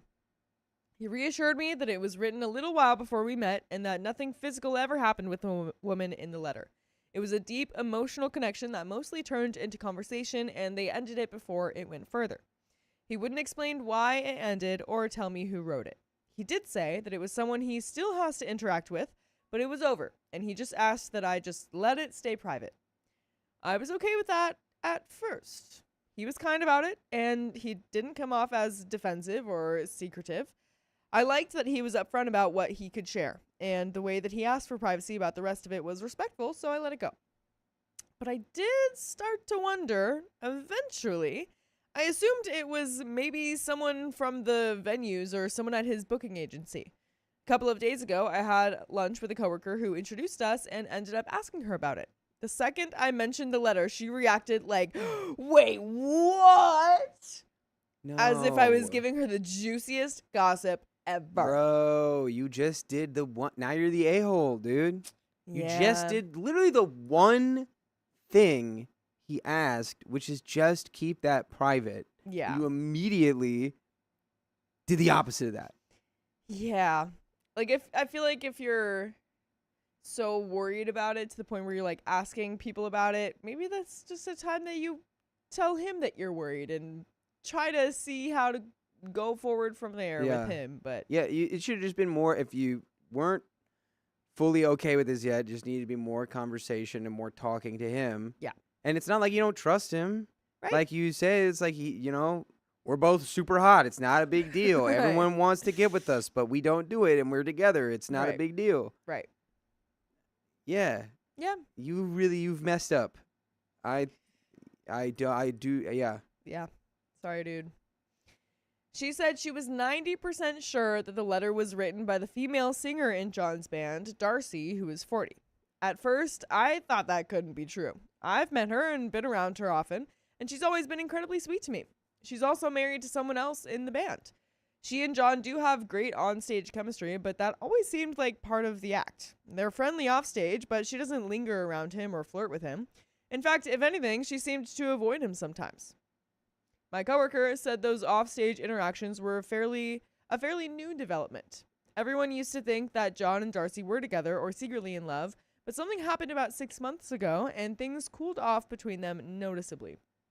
To my coworker, the letter was absolute confirmation that they were in love and that whatever was happening ended. I admitted that I instantly felt really jealous for the first time in my relationship with John. Darcy is stunning, talented, and well-loved by pretty much everyone. She's amazing on stage, and people completely obsess over her. She isn't someone he just sees occasionally. They spend a ton of time together. Not alone time, but they see each other with the band at least 4 times a week, sometimes more. This morning, I went back into John's studio and started rifling around. Uh-oh. OP, no. Not the extra snooping. We're compounding the problems. Stop. It is kind of... It's understandable, but also bad that he wasn't able to just be like, yeah, it's also, if this is true, it's like, it's the lead, it's the singer in the band. Yeah. Which is why, I wouldn't bring it up, because it's like, I know that's going to be a problem, but it's not going to happen. And yeah, I don't know. So now it's turning into how do we deal with the fact that someone we were with, has had, what's the word? I don't know. They were maybe in love. Yeah. And now they're not, but they're Right. still around each other all the time. Right. How do you cope with that? Yeah. It's hard. Pretty quickly, I found several pages of song lyrics written by Darcy, and the handwriting matched the letter exactly. I confronted John about it this afternoon. He didn't yell at me, but he was clearly angry. He told me that he was disappointed that I went looking for an answer when he had asked me to accept that he couldn't tell me who wrote it. When he found out that I told my coworker about it, he was even more upset, saying that he couldn't believe I would gossip about his band and personal life with a fan. He explained that he was protecting Darcy and her reputation by not telling me, and that I put her in a terrible position. He said nothing ever happened between them. They both had strong feelings for each other, but they knew it was wrong, and they agreed never to act on them, finding a way to maintain a professional, appropriate relationship. Yeah. So, yeah, that sounds like you now not only have you put your own relationship in jeopardy, but now by spreading this outside of the band or whatever, you've now put the band's, Yeah. chemistry integrity in jeopardy. Right. I told him that I didn't put anyone in that position. He and Darcy did that to themselves, and he was wrong for not being honest with me. I argued that his band isn't Fleetwood Mac. It's not like people were going to be talking about it all over the internet. His response was that he cares about me, but doesn't think the relationship will work because I'm not able to understand the dynamics or complications of having music as a career. I disagreed, but he politely asked me to leave. I'm home now and not sure if we're broken up or what. Am I the a-hole? Yeah, you are both of those things. Yeah, you're definitely broken up and you're definitely the a-hole. But you, listeners, would not be the a-hole if you listened to full episodes of stories just like this one on Spotify, iHeartRadio, Apple Podcasts, or your favorite podcast app. Just search OK Storytime. And there is more to the story, but yeah girl. Yeah, you kind of did the you immediately did the worst thing you could do. And then you doubled down when you got confronted. Oh! Whoa! Hannah doubling down on a 125. Giving us another 30 minutes here. Oh my gosh. That's 2 wheel spins for Hannah now. Wow. Hannah keeping us alive. Thank you so much, Thank Hannah. you. Thank you, Hannah. And is that a no message provided there? I do believe classic. so. Classic. It's the classic. Just drops a don't-know like a little... No, it's more respectful than this, but I was going to say like a little fart in the wind. Yeah. It's just a silent little... Here's what I'll say, because Bree Hive says, I don't think she's the a-hole. I don't think you being unsatisfied after that first talk makes you the a-hole. I think going when he specifically was like, just keep this private. Yeah. And then talking to somebody like immediately related to it who literally like also like knew it was gossip or what, turned that into gossip. So that's going to spread. Yes. And it, it would definitely be a hard ask to get you to be okay with it. But if you're already okay in the context of like, he's not going to cheat on me with someone else who's into him. And it's like, it's a hard thing to maintain. Like, yeah. And then saying like, you're not Fleetwood Mac. It's like, I'd be offended by that. Totally. Totally. But yeah, it doesn't matter if they're Fleetwood Mac. Fleetwood Mac is a band that broke up because the strings connecting all of the members of the band tore because of various other, emotional complications. Yeah. That is a huge emotional complication. And clearly the band is important to him, Mhm. or he wouldn't do it. Yeah. So you're putting that at risk. Yeah. And then just not being, understanding at all about it. Right. Really did put you in the a-hole category there. Yeah. Yeah, I do understand that, like, yes, if there was some sort of emotional cheating going on in that relationship, like, yeah, of course, if things really if word does get out, like, at the end of the day, I mean, we've had so many stories where it's like, how dare you tell everyone about the bad thing I did? Like, obviously, that's not quite but how this it isn't is. even a bad thing. It was just like two people who were like, this isn't going to work. Yeah. She's married now. So now you're potentially putting that marriage at risk for no reason. Right, because you just don't know. I think that's the biggest thing. Like, yeah, maybe there was some lines that were crossed, like it wasn't physical cheating, but maybe it was emotional cheating, but you just don't know, and that is very unfair for you to spread it, especially when he explicitly asked you to give him some privacy on that. It's so bad that, like he said, you snooped some more and you told other people about it. But this also happened before they were together, right? Before they were together, but it would be emotional cheating, like for Darcy's marriage. Oh yeah. Yeah. Well, I don't know. Yeah, we don't know when she got married. If she was married the whole time, that's also crazy. Yeah. but- Yeah, true. I mean, maybe she wasn't, but yeah, it's just either way, this is not, you don't know enough about that situation to be like, this is for Darcy's husband or for, I don't know, whatever they did. Like, it's like, I have to let you know that they took care of their feelings like responsible adults and decided to stop things before it got messy and people got hurt. yeah. And I just Sounds felt like you that's needed the to know case. that. Right. It's like, no, that was, whatever. Right. But we do have an update here. So, update. I spent some of last night listening to the band's last album, and it's obvious that John and Darcy have had feelings for each other for a long time. John met me for coffee this morning, and we mutually agreed to end our relationship. I apologized and told him that I wouldn't share anything I knew with anyone else, and I would ask my coworker to do the same. I'm sad the relationship ended, but it's clear he is definitely not over her and vice versa. This is for the best. Thanks to everyone for your thoughts. And that's the end of that story. Wow. Well, sounds like it is for the best. I think they are over each other, right? I mean, it Like- seems like it. Because if they weren't, they'd still be doing the thing. They're Yeah. not doing the thing. It's I think there's a difference between being over somebody and just having like no thoughts about them whatsoever. It's like you can be over somebody and still be around them and be like, yeah, I'm still aware that we had a thing Right. that didn't work, but it's Yeah. like I'm over it. Yeah. We're moving forward. Yeah, I And agree. you have a professional relationship with this person. It's not like he's just like constantly hanging out with his ex for fun. Right. It's like they're in it's not an ex also. They Yeah. never really got together. Yeah. Exactly. I would trust that they did handle it in a responsible, healthy way. And that letter is probably just closure, and she's probably moved on from it too. You don't know. Yeah, it's like really impossible to say. But yep. Yep. That's one way to end a relationship. It sure is. Good luck to him and his band. Go you, dude. Hope The band. that drama never gets out. You're no Fleetwood Mac though. Apparently not. But that's the end of that story. We've got more coming right up. Yeah, that's just like, man, like I can't believe like that would hurt as an artist. I mean, Totally. like if I was doing something and someone was like, yeah, well, you're no freaking Brad Pitt, I'd be like, Rude. I mean, yeah. Ouch. Yeah. Thanks for reminding me that Right. I am bad. Right.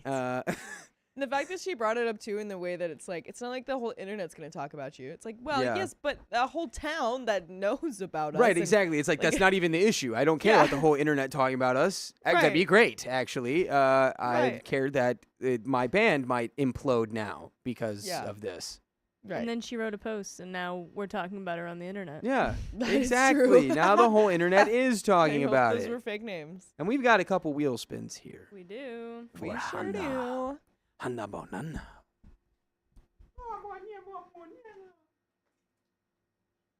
All right. Hannah. Hannah gets 2 wheel spins. 2 wheel spins for Hannah Wow. because she's just too cool. Ooh, Start it. yeah. Where's the Plinko? We're gonna start it on Plinko. Oh, Plinko's on it. Come on, baby. Give me a Plinko. Give me a P. Give me a L. Give me a I. Give me a N. Give me a K. K. All right, Oh. that's 5 minutos 5 more minutes. on Let's go, Hannah. the clock. Woohoo, And we've got woohoo. another spin Also for Hannah. also for Hannah. Add I'm- 100 I'm minutes, please, okay, here says we meaning. go. Blue Plinko. Here we go. Let's go. Let's go. Let's go to the Plinko ball. We're gonna play Plinko until we are gone. Yeah, baby. Dare. Under that the another sun. 5? 5 minutes. Another bro. 5 minutes. No. No way. No way. That's crazy.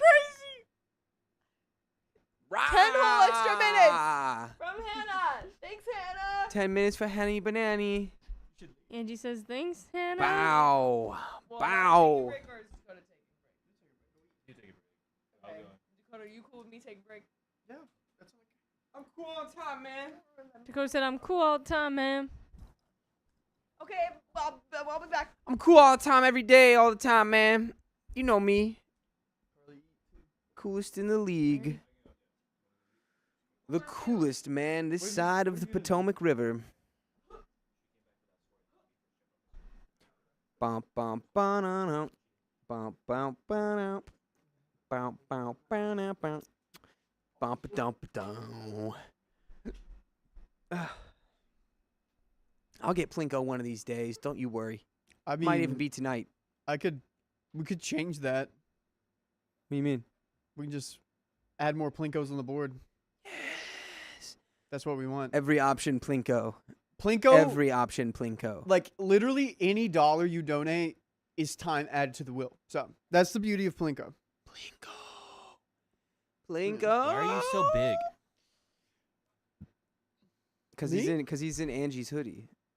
I guess. I don't know. Are we working out? I think I look great. I think I look fine. That's perfect.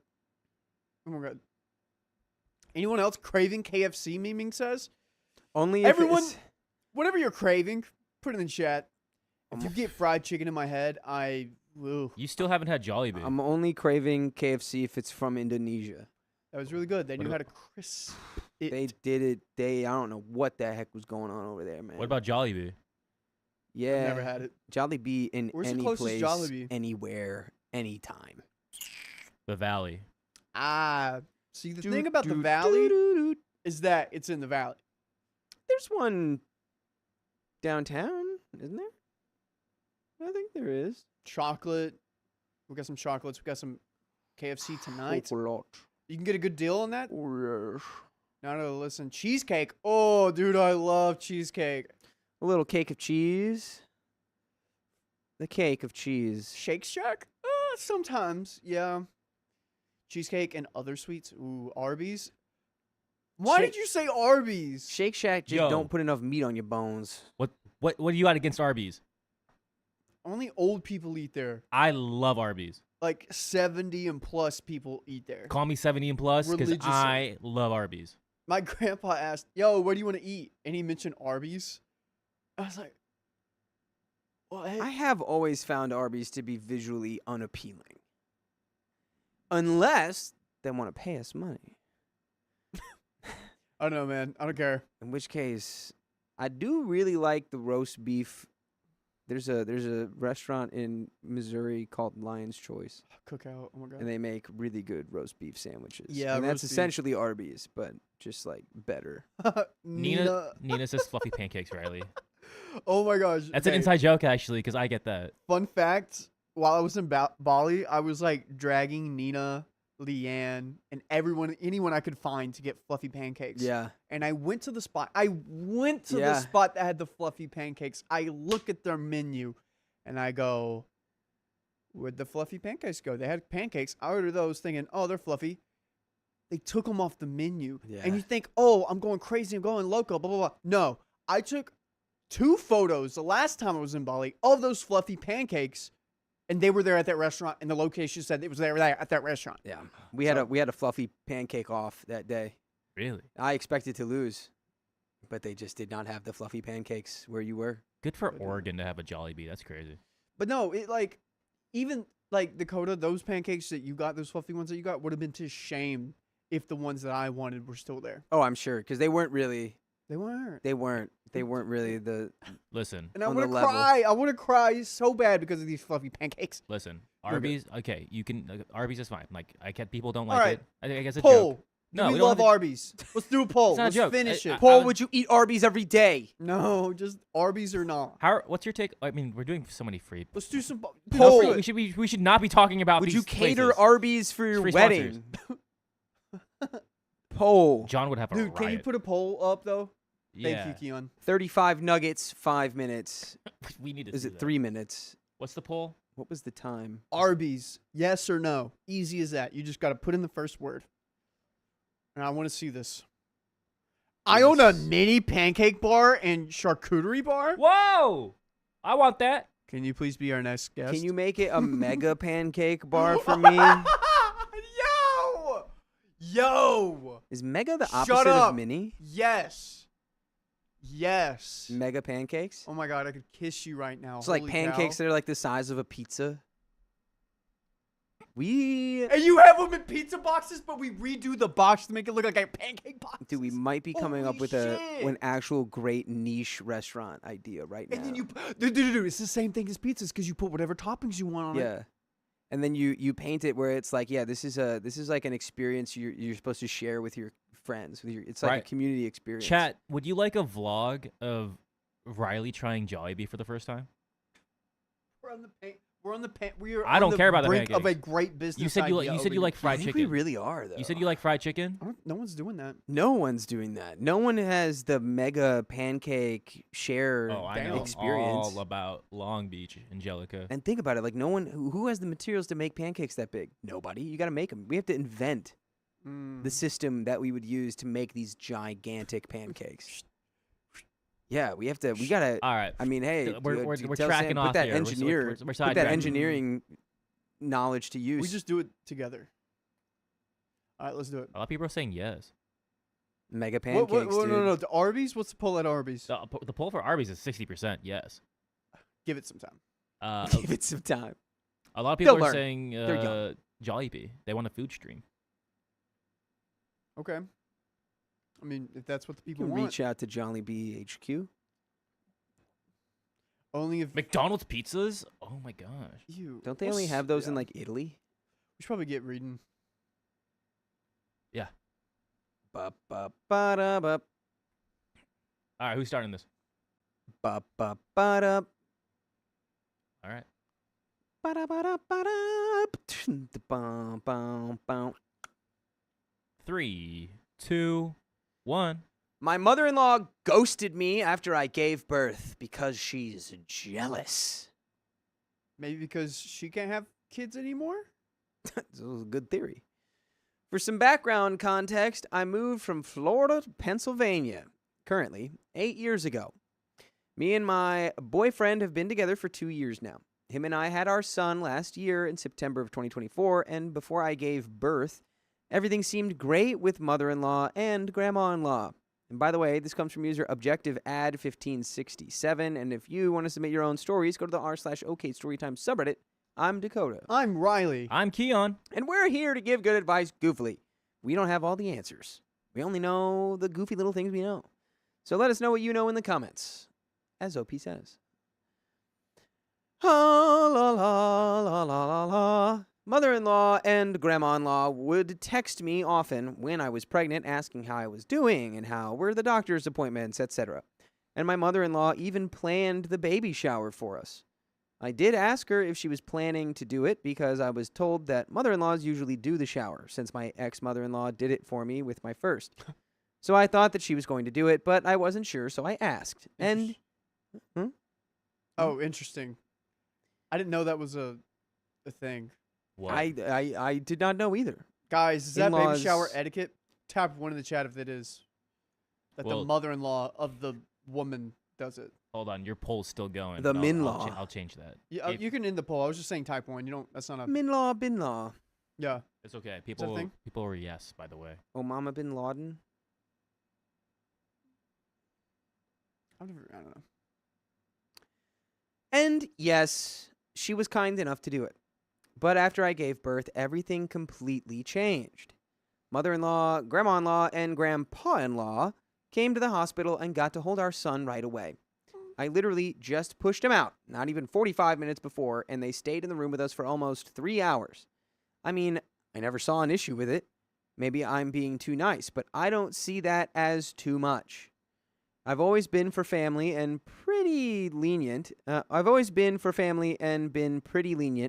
since I also have a daughter who is my first, who is a toddler now and not my fiance's child.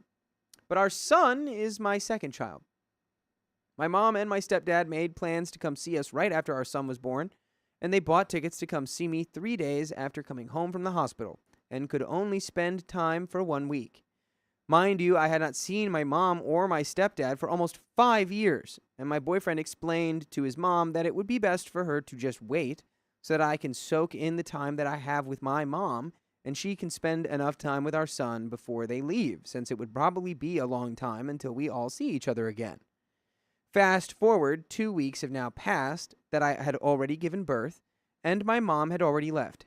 Yet I did not receive a single call or text from mother-in-law or grandmother-in-law asking if I was okay, if I was healing all right, or if I needed anything, or how the baby's doing, even during the time my mom was here. Yeah, clearly, your mother-in-law is taking this as, oh, well, I'm not good enough. I'm not good enough to be there around the baby. When your mom is in town, I'm not allowed? Okay, fine. Yeah, I'll never talk to you again. If that's what you want. Which is not what you wanted. This, I don't know. You can't have low emotional intelligence on things like this as a new grandparent. On babies. Low baby emotional intelligence. What a fool thing to have. It's contagious. This isn't even the first grandbaby you've had, so you can't use grandbaby hysteria as your excuse. So what is it? With the mother-in-law. Oh, wait, no, yeah, mother-in-law. My bad. My bad. My bad. I feel like she could have checked up, or I feel like she could have checked in at least. But I took it upon myself to reach out and update them and send some pictures of the baby, and all I got from mother-in-law was, oh my God, he looks so much like his dad. She did not ask me how I was doing or how my parents' visit was or anything. A part of me was a little surprised because I thought everything was okay, but for some reason it made me feel some type of way since everything before giving birth seemed normal. Another 2 weeks go by, and still no one had reached out. And then mother-in-law and grandma-in-law made plans with boyfriend to finally come up and see us almost a month later. When they arrived, I handed our son to mother-in-law, and she got to hold him the entire time that she was here, and I never made it an issue. Also, nobody washed their hands before holding the baby, which I think is crucial that I think most people would understand before picking up a newborn coming from the outside. But yet I let it slide and didn't say anything. Maybe that's my fault. It is. Yeah, that is your fault. One in the chat if you should wash your hands before holding a baby, or two, immune system build up. Huh? No. No. That's not how it works. I'm asking the mothers, not the kids that don't have children. I've seen so many cool videos about the immune system. I should send them all to you. All to me? Yeah. Like to the south? No, just to your Oh, phone. I thought you meant the just to your kids. phone. Like I know so Wait, I wait a know- minute. I know Whoa. so much about the immune system. I'm gonna send all the kids to you. I was like, oh, so they can like, I don't know, eat dirt, eat sawdust. That Yeah. helps. Yeah. Everyone's saying one. Dang, maybe I'm wrong. Also, at the time, I had not told my boyfriend how I felt yet about any of this, so probably my fault also. Yeah. I just didn't want to jump to conclusions either. Fast forward. A week goes by, and I didn't hear from anyone until mother-in-law made plans for us to go up to her house and stay the night. At that point, I wasn't so sure how I felt about staying the night at her house after I felt like they practically abandoned me after I gave birth, but I still agreed to it, and we went. It was literally the worst night ever. Oh. And that's some stiff competition. There's some bad nights out there. Okay? Mm-hmm. There's foggy some real bad night. nights. What other night? Batman night. That was a bad night Yeah. for Bruce Wayne. First night after it wasn't the first night. After the end of my first real big relationship, first time a girl was interested in me, I had a panic attack. Oh, That was a nice. bad night. That's a pretty bad night. Top 3? Yeah, it was bad. I don't know. It was in the top 3, for sure. Probably. It was bad. I was shaking. Shaking like a little leaf. Ew. It's weird. On the ground or like in a chair? In a chair, and then I tried to lay down in my bed and calm down. It wasn't working. I just laid there and I was like playing a video game in my head, trying to like just think about anything else. Oh, I see. Yeah. Were you going for a straight or a flush or a pair of twos? I was playing Sekiro. Oh, Playing Sekiro in my head. he's playing a different game. I thought he was Anyway, playing like a poker then I thought game. we were playing Balatro. Don't look that up if you like your life. Anyway. When we got there, I had to change our son right away because it's almost a 2-hour drive to her house. And as I was changing him, Grandma-in-law walks into the living room. Hello. And she doesn't say hi or anything. Aw. Excuse me. But I also didn't see her either. She came up from behind me and she just went straight to my son and smiled and said hi to him. I didn't get a hi or hello or anything, not even a hug. Then mother-in-law walks into the living room and doesn't say anything either. The only person that actually said something to me was my boyfriend's little brother, who's 11, and asked me if I was healing all right after giving birth. And it was so genuine. Stop. Yeah. That's so cute. The 11-year-old actually cares about you, and everyone else is acting like a child, wanting to see the baby and just take care of the baby and not the 11-year-old. mom. Yeah, he's just in there like, are you healing okay? I heard that sometimes when people have babies, they rip their gooch. I don't know what that is. I brought No you, one will tell me. I brought you some ice packs in case that might help. Yeah. Yeah. Yeah. Who in here ripped their gooch when they Oh, gave birth? oof. Curious. It really hits different hearing someone else say it. I said it, it didn't affect me, but hearing you say that, man. Yeah. How are you feeling back there, Carly? I have no experience with that, so unaffected. Okay. She's All not our affected. gooches are intact. Let's go. Everyone's gooch here is intact. All Gucci.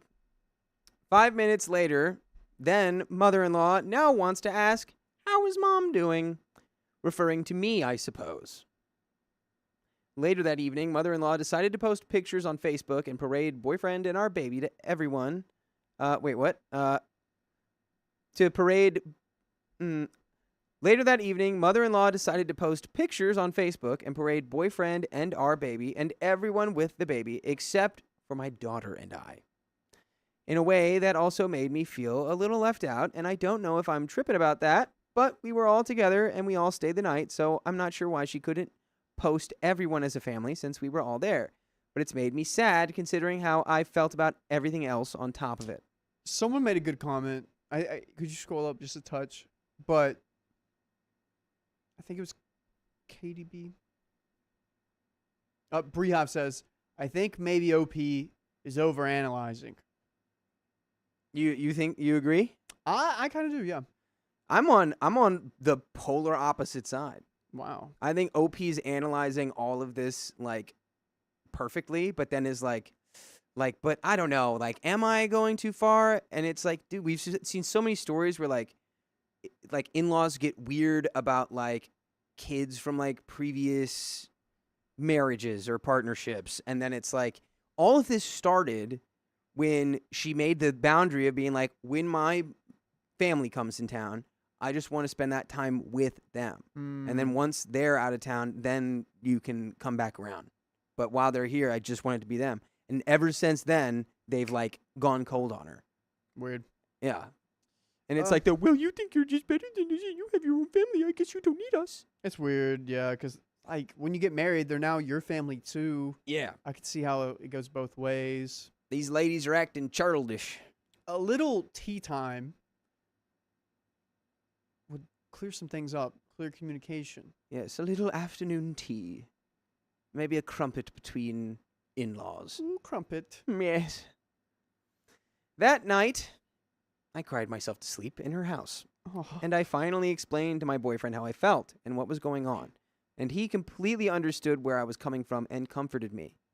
The next morning, he really just stuck by me and seemed upset by his mother-in-law and kept quiet. I told him not to confront them because I really just wanted to leave and we would discuss things at another time. So when we came downstairs in the morning, there was no one to be found. And then Grandma-in-law walks through the door, and I hand her my son so she can hold him, and she held him for 2 hours straight. Eventually, she sat on a rocking chair, and he had fallen asleep on her, and I wanted to give my son a kiss, but I didn't want to wake him. And I told her that I wanted to kiss him and that she had been holding him a little while now. Apparently, that seemed to really piss her off. So I just walked away. And then she gave our son to mother-in-law and said to her, "You better not hold the baby that long because OP's going to throw a fit because I was holding the baby too long, apparently." And then everyone's mood changed completely. Yikes. Yeah, it's feeling a little more targeted. What's that word? Hostile? Yeah, definitely some hostile energy pumped into the room. Man, I'm just so glad my family's chill. 'Cause like Christmas, there was a baby. We passing it around. It was all good, all love. Yeah. No one really cared. No baby drama, baby politic drama. Yeah, baby was doing good. Baby was smiling. Dude, at the end of the day, that's all that counts. How's the baby? Is the baby good? Is the baby smiling? If the baby's smiling, I'm smiling. Kind of can't help it. You really can't. It's contagious. After that get-together, no one texted me ever. No one called, and I ended up being the one continuously updating everyone because I wanted us to be a family. Eventually, I gave up texting first. I find out only several months later, after mother-in-law finally reaches out to ask me how come her son doesn't answer her. I told her I have no idea why, and I truly didn't. I could also care less if he did or didn't, because he's already said poor things about her before we even had our son, and I'm usually understanding, but it only made me agree with him due to what has transpired. Anyways, she goes off on a rant saying how heartbroken she is that she doesn't hear from him, and proceeds to tell me she has been extremely upset that my parents came to see me and how she couldn't come up. And there it is. I mean, we got it out on the table. We're talking. The conversation's moving. We're not holding back. Yeah, it only took several months for her to stop acting like an actual 13-year-old girl. And now she's acting like an adult. Cool. All right, let's see where we go. I would have liked her to meet my parents, but fiance said she was going to be working all week also. So I don't understand how this upset her so bad to the point that she felt the need to completely abandon not only me, but her new grandson, and couldn't even ask me how he was doing or how I was doing or how the visit was. Completely ghosted. It seems a little jealous and selfish to me, in my opinion. Considering she was the first relative to see our son and how I let her and her mother and father stay in the hospital room with us for as long as they wanted and hold my son, and I never complained about any of it. She also said that she was upset the night that we spent at her house. She also said that she was upset the night that we spent at her house because I changed my son's diaper, and she thought that I thought she wasn't competent enough to change a diaper, when literally I am running on 0 sleep and I'm just on autopilot being a mom. It had nothing to do with me thinking she was incompetent or anything. Ever since then, everything has always seemed so awkward. The visits, and his mom has not called once since our son was born. I'm a stay-at-home mom, and boyfriend is gone almost always more than 12 hours a day. So she would have to reach out to me to see her grandson, but she never did or does. Dude. Yeah. When people get pushed to the brink of little things becoming microaggressions and doing that like for so long, Mm. it just ruins the tension within the house. I guess my question is, how do you come back from that? How do you work backwards there? Yeah, I mean, I don't know how you, like, this person, the mother-in-law is just like, this is about me. This is clearly about me. And it's like, no, I'm literally changing my son's diaper on no sleep. Mm-hmm. It's not about you. She At felt hurt all. about that. A little bit of, here we go, a little bit of grace. That's what we're missing here. I was trying to put my finger on it. We need grace. We need grace, Grace and- please. Grace is like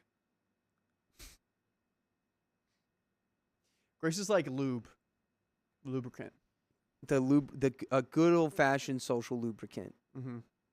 amongst family. Yep. Just a little grace. Or like oil for a car. We could do that. Yeah. Yeah, I like that one better. Let's do that. Yeah. Let's work with that. Yeah. The oil that goes in the gears of a family. Yeah.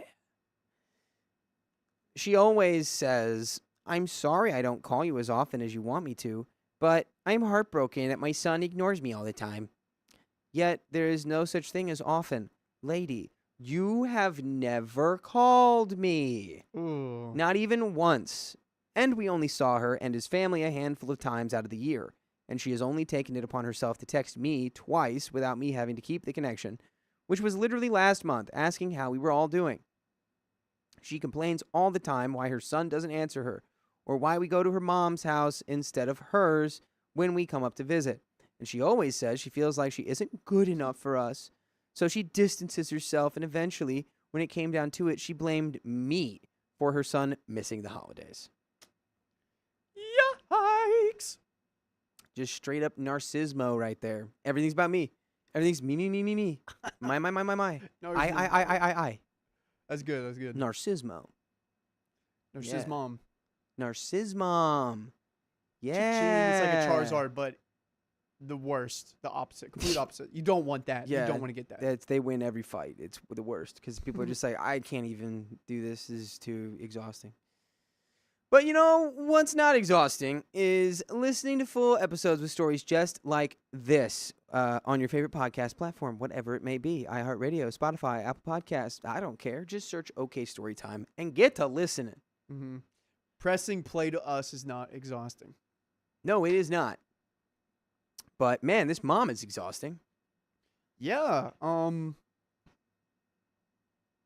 just trying to see how many rabid raccoons I would want in my backyard, despite this mother-in-law, and I think I'm up to 16. 16 rabid raccoons. And how high does the scale go? Oh, wait, there is no end to the scale. You could have an infinite number of rabid raccoons. How How many- many raccoons can you fit? In my backyard? I guess Yeah. that's the question. I was like, how many could you tolerate before you're like, I'd rather tolerate the mother-in-law? What's the cap though? How many? Oh, can I you got fit? you. I got you. I misunderstood. No. As much as you have a 20 cubic foot backyard, how many could you tolerate in that backyard besides his mother-in-law? 16. I think I would rather have. How many? Don't you Am dare I say it. out there? They're just in your backyard. You're not interacting So with them. I'm but, inside. but the trash is out there, and you have to take the trash out. Dude, I'd rather have 50 rabid Oh my raccoons in my backyard gosh. than have to deal with this lady. 50? As long as I'm not out there with them, you know. You do have to go out there sometimes. I would just like call the city. I'd be like, "There's a party in my backyard and no one was invited." No, they live there. That's where That's they what live. and the city would tell me that. Yep. Oof, that really changes my math. I'm gonna have to come back to this. Carly, I only was here for half the story.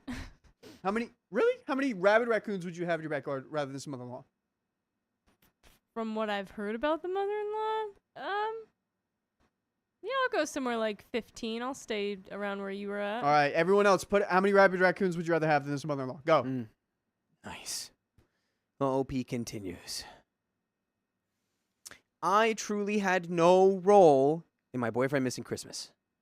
And for months, she pretended to like me, but secretly had animosity towards me, and I didn't find out until several months later.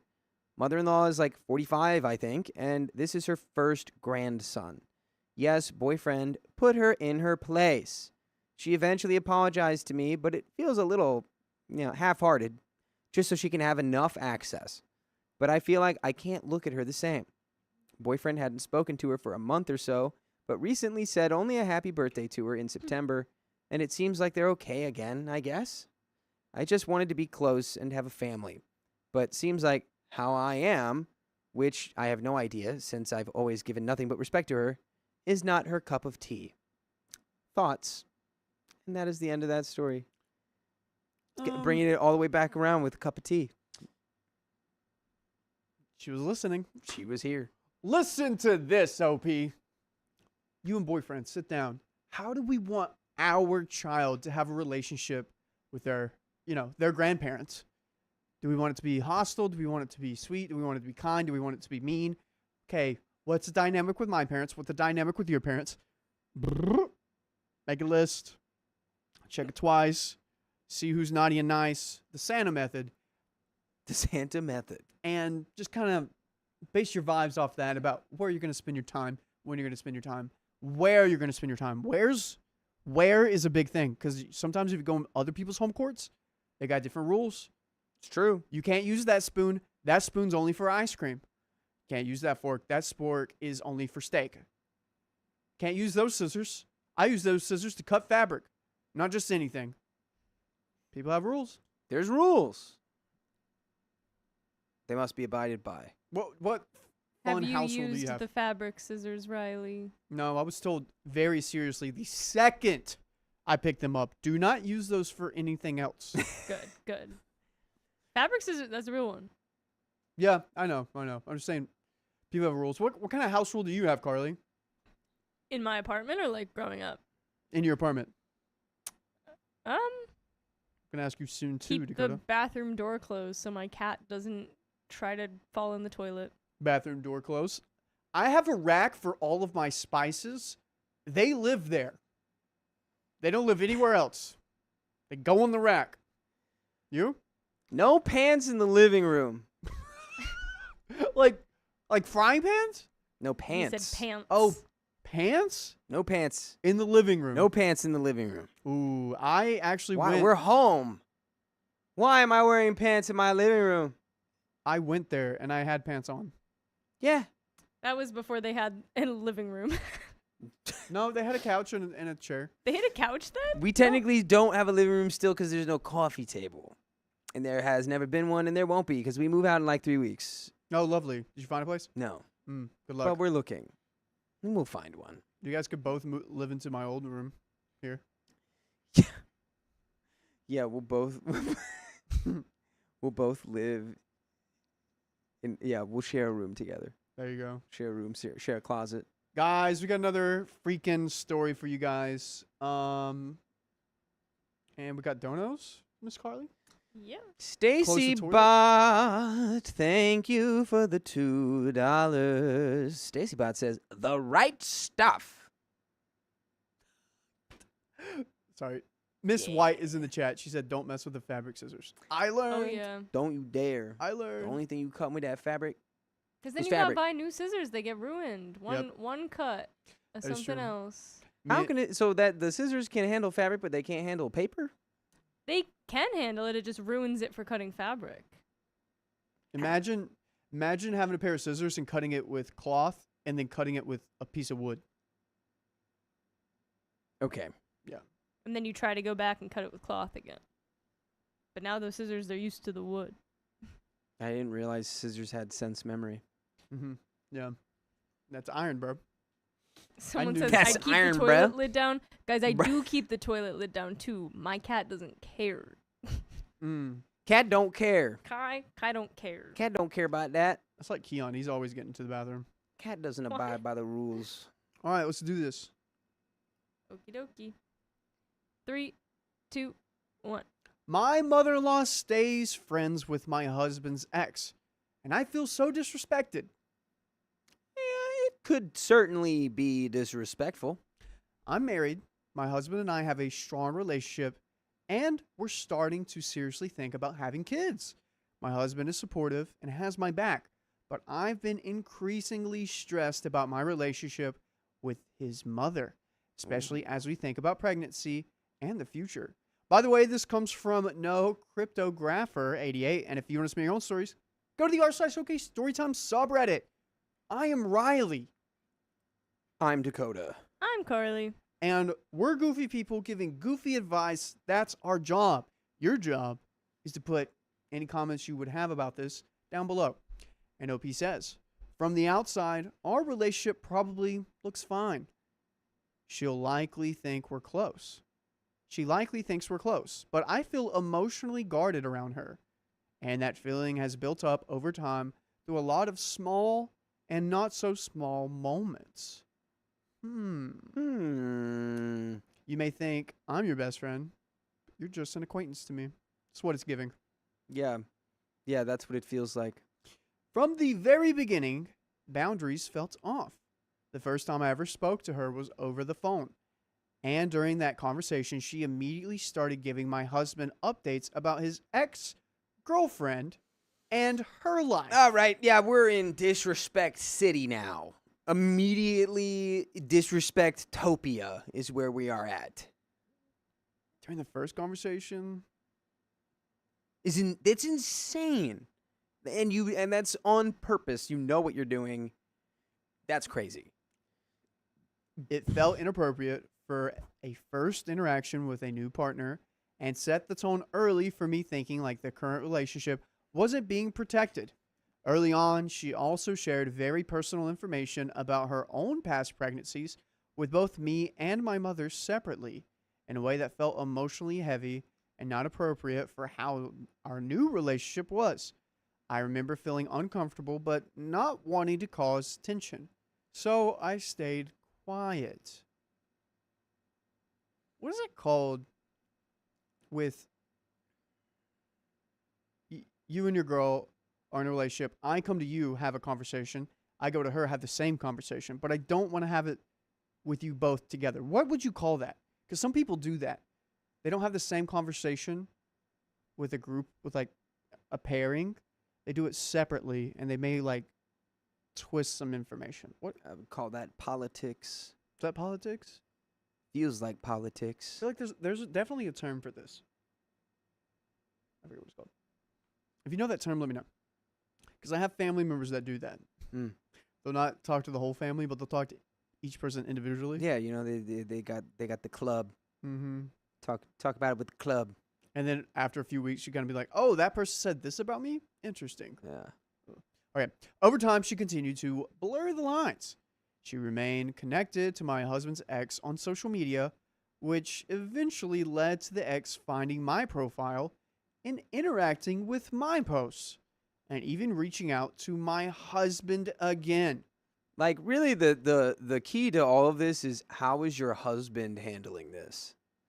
Cuz if the reaction from your husband is like, "Oh my god, mom, shut up. I don't care about Brandy or whatever." Like whoever she is. Just Yeah. that's really the key, I think. Nikki Wolf says, my ex's mom still asks about me in front of his ex. Oh, sorry. My ex's mom still asks about me in front of his girlfriend. I only see her when we run into each other at the store. We've been split for 11 years almost. Dude, my mom still loves my ex-girlfriend. We broke up like, I don't know, 6 years ago. I don't even know. 7 years? Yeah, really 6 or 7. Yeah, it's weird. I've told her it is. Please But stop. like she's not like she would never like have a conversation with my girlfriend and immediately start talking to me about my ex. Like that's Yeah. insane. that yeah. whole- That whole situation made me feel disrespected and unprotected, even though it wasn't directly caused by her. There have also been moments for where I've felt minimized. For example, on Mother's Day, I sent her a card and a gift entirely from me. She later thanked my husband for it. Even though his name wasn't on anything, it felt small, but it stuck with me. Right. It is. It's those little things where it's like, I'm not recognizing you. I'm not acknowledging you. I acknowledge you as an extension of my son. More recently, she's made comments that crossed the line for me. When discussing the idea for future kids, she told me that my husband wouldn't know how to help me postpartum, but that she would be the best person to step in and help instead. It felt entitled and dismissive of both of us as partners.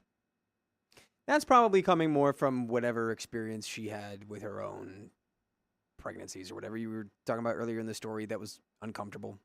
She also makes comments about our home and our relationship that made me feel uncomfortable. She has gone through things in our house without explicitly asking, and I've overheard her telling my husband that if he hates something, he should tell me. I've also been told that she speaks negatively about me to others, framing normal changes in my husband's life as me changing him. Yeah, this is manipulation. Yeah, 100%. And you know, it sticks with me because we had that. What was his last? Kevin. We had that therapist. Oh, Kevin, yeah. And he said how that actually isn't true.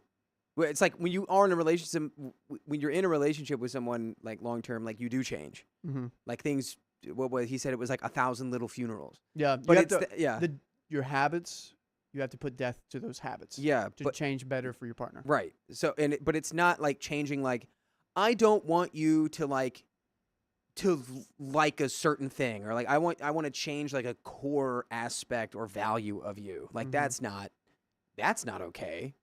But like changing in just that, like, yeah, he's like a cleaner. It's like, how dare you turn me from a slob into someone who's neat and tidy? How dare you? You can weaponize that. What do you mean? Oh, she won't let him rest. Yeah. She's always bickering him to go around and clean the house. Yeah. You're right. That's exactly what she'd say. Mm-hmm. She's like the little devil on his shoulder, like, don't you want to just lay around all day and make your wife do everything for you? That's what I would do if I was your wife, but I'm your mom. That's weird. What worries me the most is watching her dynamic with my sister-in-law. Their relationship is very strained, and I've seen her criticize, bully, and pressure her, especially around access to the grandchildren. Seeing that plays out makes me scared that once I have kids, similar pressure and boundary pushing will come my way. There's also a financial piece that adds to my anxiety. Oh my God. Man, there's a lot of pieces. A lot of pieces in this little stinky little mother-in-law puzzle. I hope you outline everything you're saying in this post to your husband. That, again, yeah, because that's where the difference is going to be made. Yeah. You're going to have to create another layer to your fortress as a house for whenever your kids happen. You know what? I'm going to share this thought because I just had it. I want to write a book called Relationships Are Like Cars. So whenever you get in a relationship with someone, it's like a 2-seater car. Mm-hmm. You know, you both are responsible for it. You both have to maintain it. You both have to talk about who's going to change the oil, when do we change the wheels, when do we do X, Y, Z. And whenever you have kids, you're going from a 2-seater to a sedan. Right. And then you have to build that. You got to build the rest of the car. Yeah. Because you have to build, you have to build a nursery. You have to build, like, another seat. You have to make sure the seat belts are working. You have to make sure the locks are working. All this kind of things. And so, whenever you meet their in-laws, what kind of damage or what kind of effect are you having on your car whenever you're around them? Are they damaging it, or are they putting more wheels on it? Yeah, that's a good one. Semi-truck, T-bone, bow. That's what they're doing right now. T-bone, boom. T-bone. Yeah, are they crashing your car? Also, I think of the mothers. I liked how you also said, or are they putting more wheels on it? It's just Check like, it out. I got a sedan. It's got 10 wheels. I'm thinking about those mothers that have like 12 kids, or they're just a school bus. That is a school bus. Yeah. The They're- magic school bus. Remember that one time the magic school bus went to that inside that kid? Yeah. Did he consent to that? It helped him.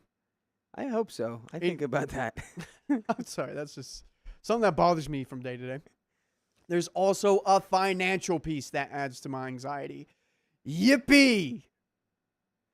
In the past, my husband has lent her significant amounts of money. Ooh, Carly, what's your boy. guess? How much? Sorry, I'm trying to fix something. Oh, you're good.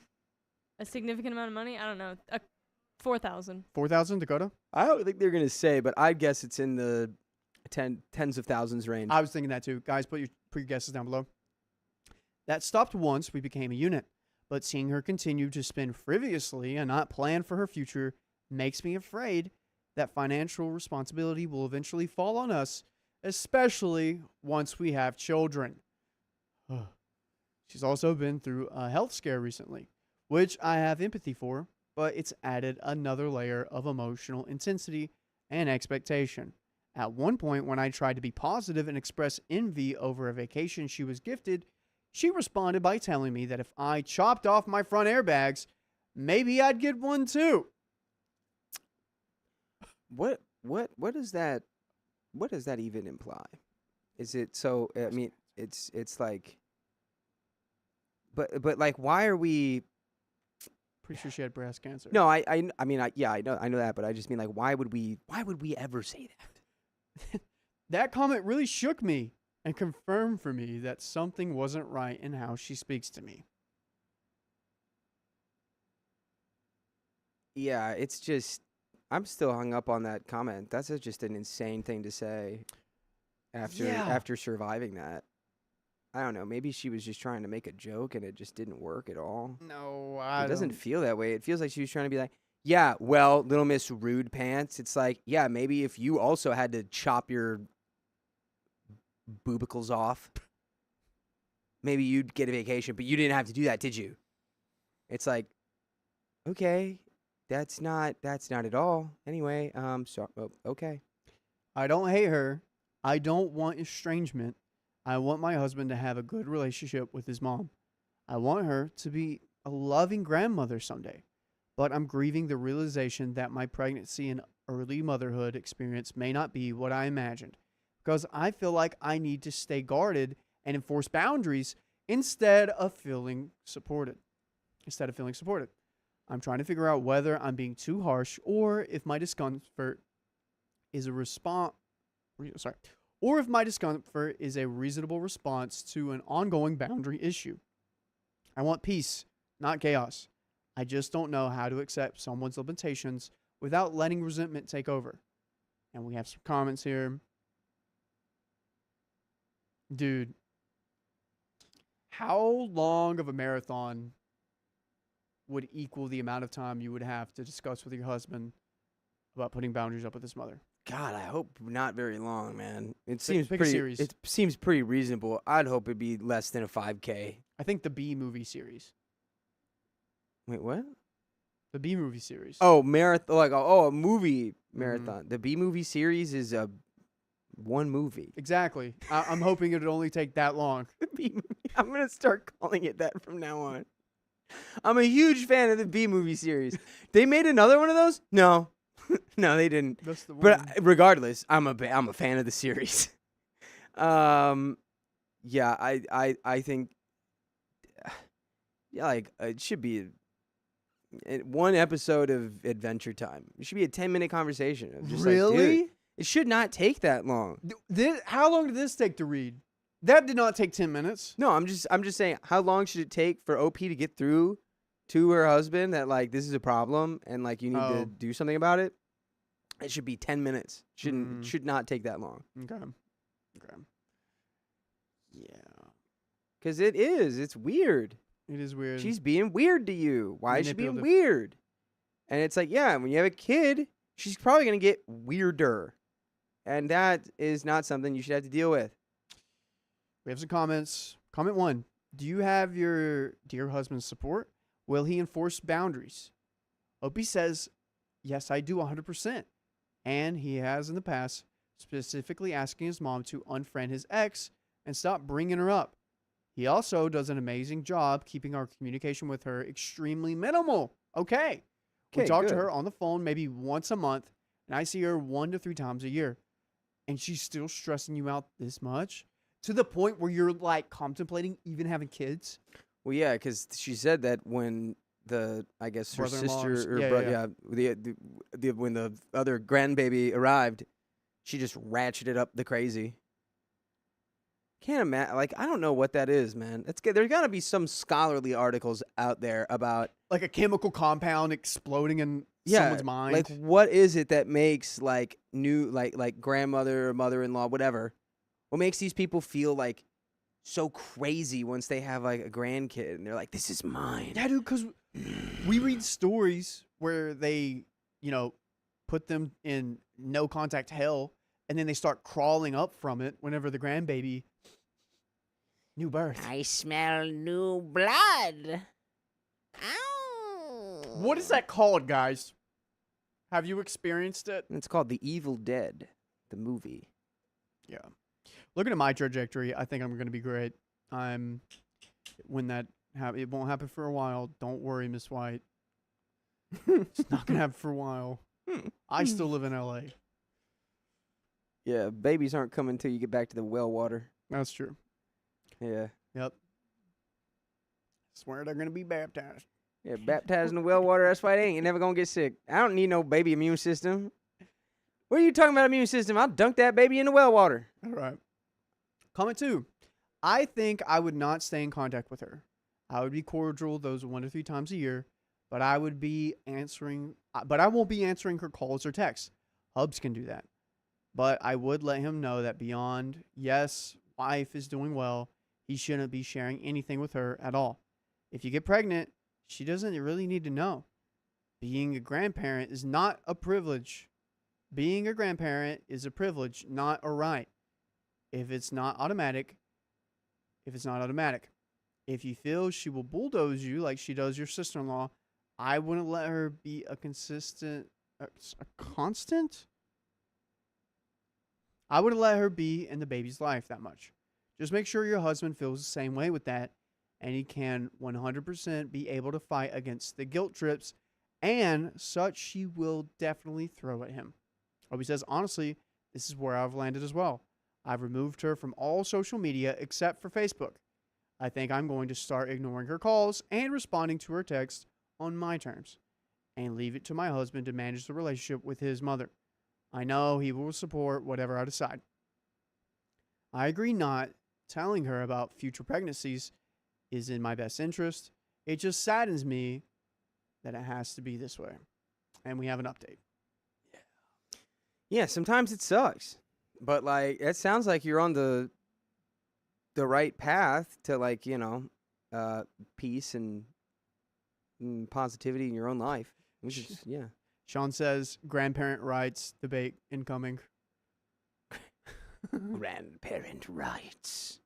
I mean, I don't know. I think clearly, as long as you and your husband are on the same page here, I don't think that you're going to have a problem. I think the real problem would come from that. If it was like, but babe, like we gotta give her a chance, like she's not that bad. Thank goodness you're not married to a mama's boy. Yeah, that'd be rough. That'd be rough in this context because his mom is kind of annoying. Mm-hmm.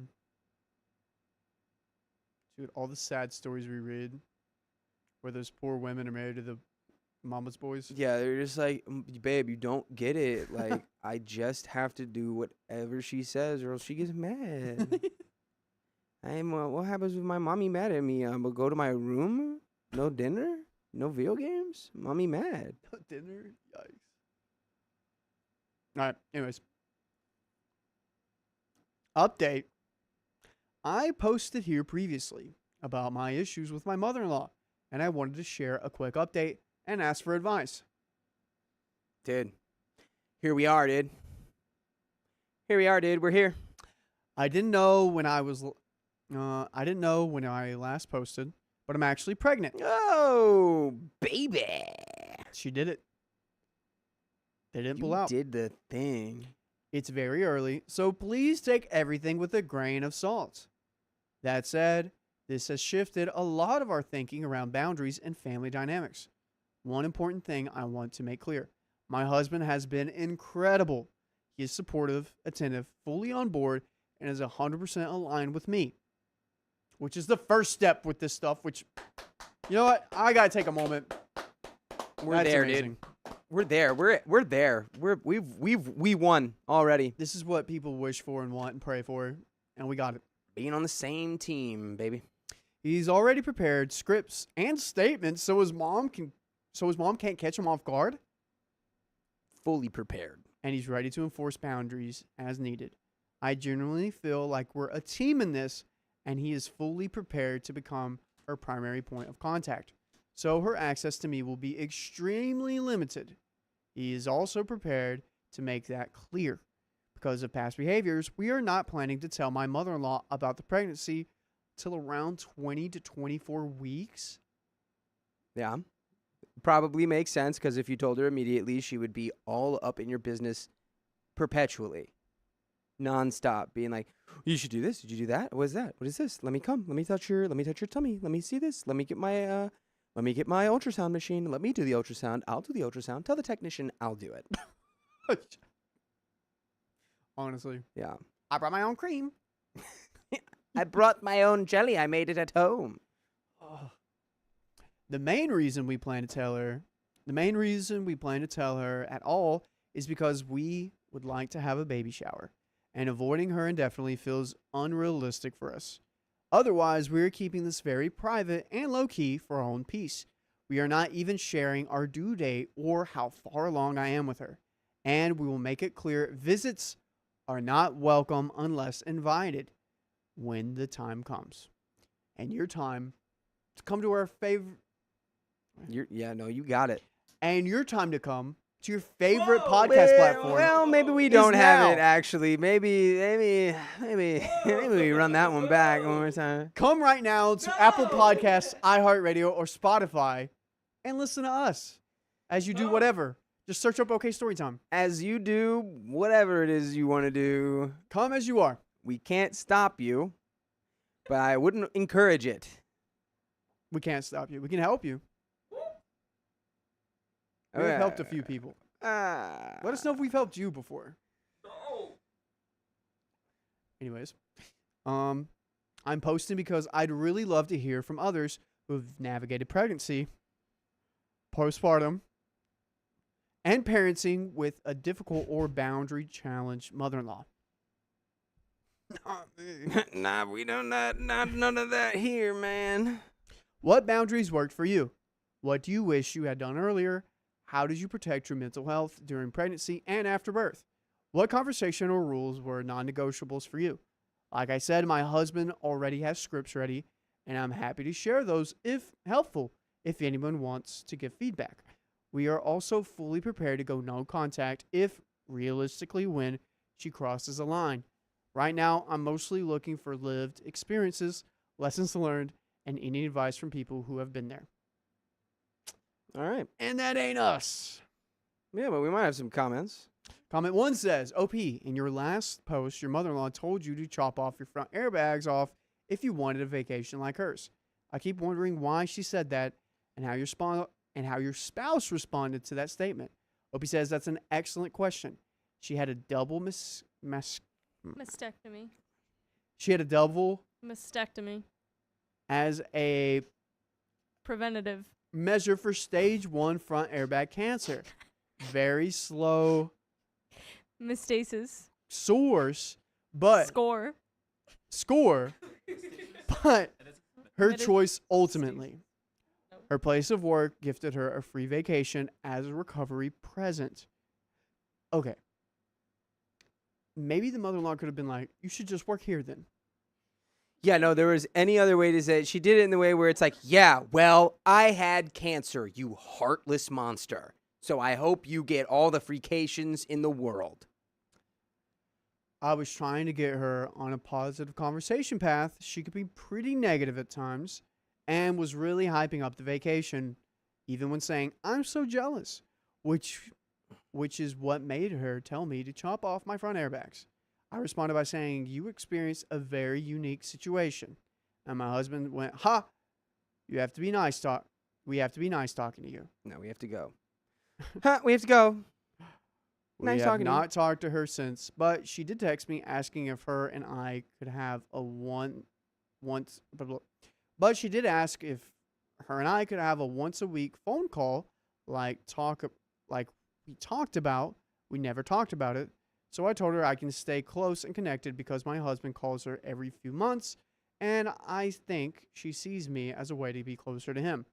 I told her no, and that it wasn't realistic for me, and told her that I have not, and told her and her and I have not talked since that. And her and I have not talked since that. That's it. That's the end of the story, guys. And that is that. Yeah, it sounds like you'll be doing a lot of not talking to her. And that's okay. Yeah, fair. And it looks like we can't talk to you guys anymore. We have some donos. We do have donuts, but that is our time.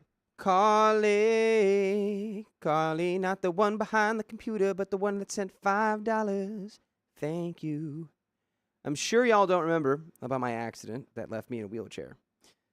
But I think I do remember that. But I wanted you to know that during my hospital stay, and now, you guys got me through it. It's been hard, but y'all always brighten my day. Thank you.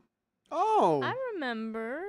Carly. We remember about I hope you're doing well. Oh my gosh. Thank you, Carly. That's... it's going to make me emotional. Cry. We also had some that didn't make it into our little thing for you guys to read, so I'm going to read them real fast. What you got? What we you got? have $2 from Purple Trader. Hi, Riley. We also had Rainbow Ruffian sent 5 gifted memberships. And then I'm going to do my best to figure out what made it through here. I think we Yes. got Rainbow Ruffians 5.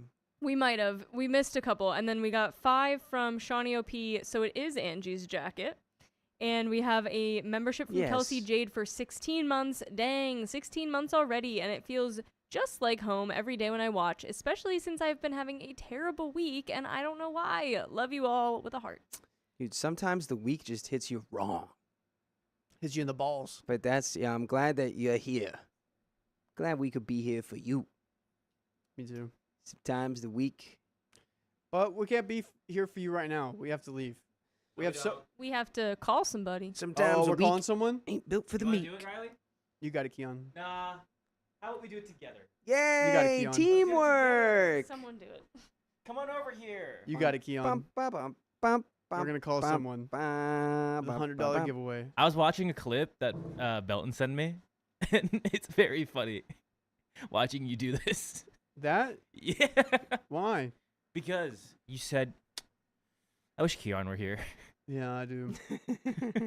I didn't. We do it on Tuesdays because Keon's here whenever we do it. So, Ah, that's have to. why. Now we know the Yep. truth. dude, you know how much? You know how many other things I have to do? I can get one person to do one thing for me, and it's not that I don't like calling people. It's that the technology is just so dang too much for me. It's okay, Riley. That's why I'm here. Keep It's shaking your head. ding dang too much. Now, don't everyone go to bed all at once I now. was laughing at Riley. Were you the one that introduced me to Alex today as, oh, and what's the weird hobby that you do on the weekend? Was that you? No, I said the fun The hobby. fun hobby? Well, either way, I was laughing because I was like, there's no overlap with that. That's crazy. Found his Instagram, and we have mutuals from that. So Yep. And you doubted me. I did. She scoffed at me whenever I said that. She said, Mutual. Wait, you have what? I have a mutual with the magician. So the magician came in. I was like, "Oh, Carly." I was like trying to find a connection. He seemed a tad nervous, but I know he performs in front of people. He just told me on the way in. This was his first podcast he's ever done. Yeah. So I was like, "Oh, Carly. She does trapeze and things on the weekends." What do you do on the weekend? I forgot what it was called. I was like, Yeah, she was like, "What do you call that? What do you do on the weekends?" So I was trying to like, make friends. Yeah, he did great. He did great. He did a Great. great job. I know he sounded like it. Guys, look back at what the magician did from earlier. Yeah. All right. Well, oh. All right. There's that. We're gonna go ahead and give someone a call. You can't even see that wheel. There's so many names on that wheel. Oh I my don't even see gosh. that wheel, dude. That's what Whoa. I'm saying. By the way, I put my name in there 15 times, so I'm hoping to get it tonight. No, I put my name in there. All right, here we go. 50 We're spinning the wheel. times. Just joking. I did not. No, we've put our name in there 0 times. Best Except of for the luck. first time we spun the wheel and it was accidentally Sophia. Yeah, Because that was from a test. that's from the test run. Oh, here we go. Where's it gonna land? Where's it gonna go? Count It stare down. landed on. I want to eat it. There's so many people on it. I wanna go, Marissa Rutherford. Rutherford. Rutherford. Yeah. Rutherford. All right, Rutherford Marissa, B. we're gonna give you a Hayes. call. What did he do? Why do I have that guy's name in my head? Why do I know Rutherford B. Rutherford B. Hayes. He was a chemist of some kind. I think Rutherford discovered what electrons were. Rutherford B. Hayes. Dude, I believe big so. guy. Big guy discovering a small thing. SpongeBob, big guy. Pants okay. That song's nominated for an Oscar, everybody.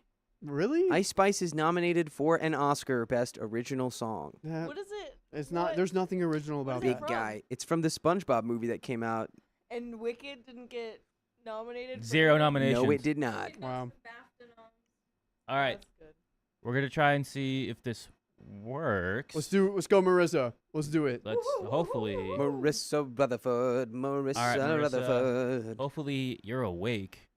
Oh, Rutherford, behave. Here we go. Rutherford behaves. Oh, Rutherford behave. Literally a president. Ooh, they're French. Ooh, Nah. parlez-vous. What are they? British. Oh, Parlez-vous British. France. Oh, yeah, they are asleep. They're probably asleep. It is 2 a.m. Welcome to Gift Gas Voice. What? Too Actually, I think, bad. what is it, 2 or Should I do it one more time? 8 hours ahead? 1, 2, 3, 4, 5. I'll do it- 6, I'll do 7, it, we'll do it- 3:10 in the morning. 3:10 in the morning. Oh boy. Is that rude, Chet? I'll do it one more time. The 19th president of the freaking United States. 19th president. Got it. Rutherford B. Hayes? Yeah, me too. Dang. Rutherford, behave. Dang, dude. I was really off. Behave, Rutherford. Who was the guy? There was a Rutherford guy who did some kind of experiment. He was the guy with the gold foil. Welcome Who to is Gift the Gas. chemist with the last name Rutherford? I'm doing it one more time to see if they wake up. It has happened before when the third time's a charm. Ernest Rutherford Ernest Rutherford. was a New Zealand physician A who Kiwi. discovered the nuclear structure of the atom. Oh. He won a Nobel Peace Prize in chemistry in 1906. I'm waiting for this Ooh. person to Nobel pick. Prize. I'm waiting for Marissa to pick up and just yell at us. And she'll be like, "How dare you wake me up from my Don't slumber?" ever call this number again. I don't care if you're going to give me $100. Welcome to Gift No. Gas Voicemail. Yeah. The Too first- bad. All right, well that didn't work for Marissa. Too Next bad you one. can't you live in the wrong place. You're awake at the wrong time. I lived in the wrong place for about a year and a half. I lived part-time in Atlanta. You That was lived- not for me. You lived all right. We're part-time gonna in go Atlanta? ahead and Yeah. How do you do that? spin it, It's because I had a life in Tennessee and I would drive down here and there. guys. We're spinning it. That's a We're crazy drive. spinning it. Yeah. Wheel, But my- wheel, wheel, wheel. It was like 3 wheel, hours. Wheel. Really? I thought it'd be longer. Wheel. Do I sound like what is it? Jonathan Byers. Wheel. Wheel. Wheel, please. Here we go. Who here is we go, it? Holly Frazier. Whoa, Holly. Are you here? Holly, are you here? Holly? Did Holly? There's no way Holly won before, right? No. That'd be crazy. Holly. Holly, What are you guys doing right now, Holly, everyone, Holly. in the chat? What are we Holly, doing? Holly, ho. What's the vibe? Holly, Holly, heelu. Heelu, All right, we're giving a call to am- Holly. All right. Getting on. Hi, Holly. What is everyone doing right now? Let's I'd like go, to know. Holly. Pow, pow, pow, pow. Holly Frazier. Dun, dun, dun, dun, dun. Oh. Hello? Hello. Yo! Oh! Holly, you just won $100 from OK Storytime. Oh my god, I'm sitting here watching you guys too. Yeah! What's happening right now on screen? Oh, it exited out with the call. Well. That's okay. That's We'll perfectly give fine. you a pass for that. Well, Holly, congratulations. We're going to get your information after this. But would you like to sign off with us? Yes. Let's do it. Dakota starts off. So that is the end of our stream. And if you love us, make sure you subscribe. We love you. And And see you tomorrow. tomorrow! Oh my God!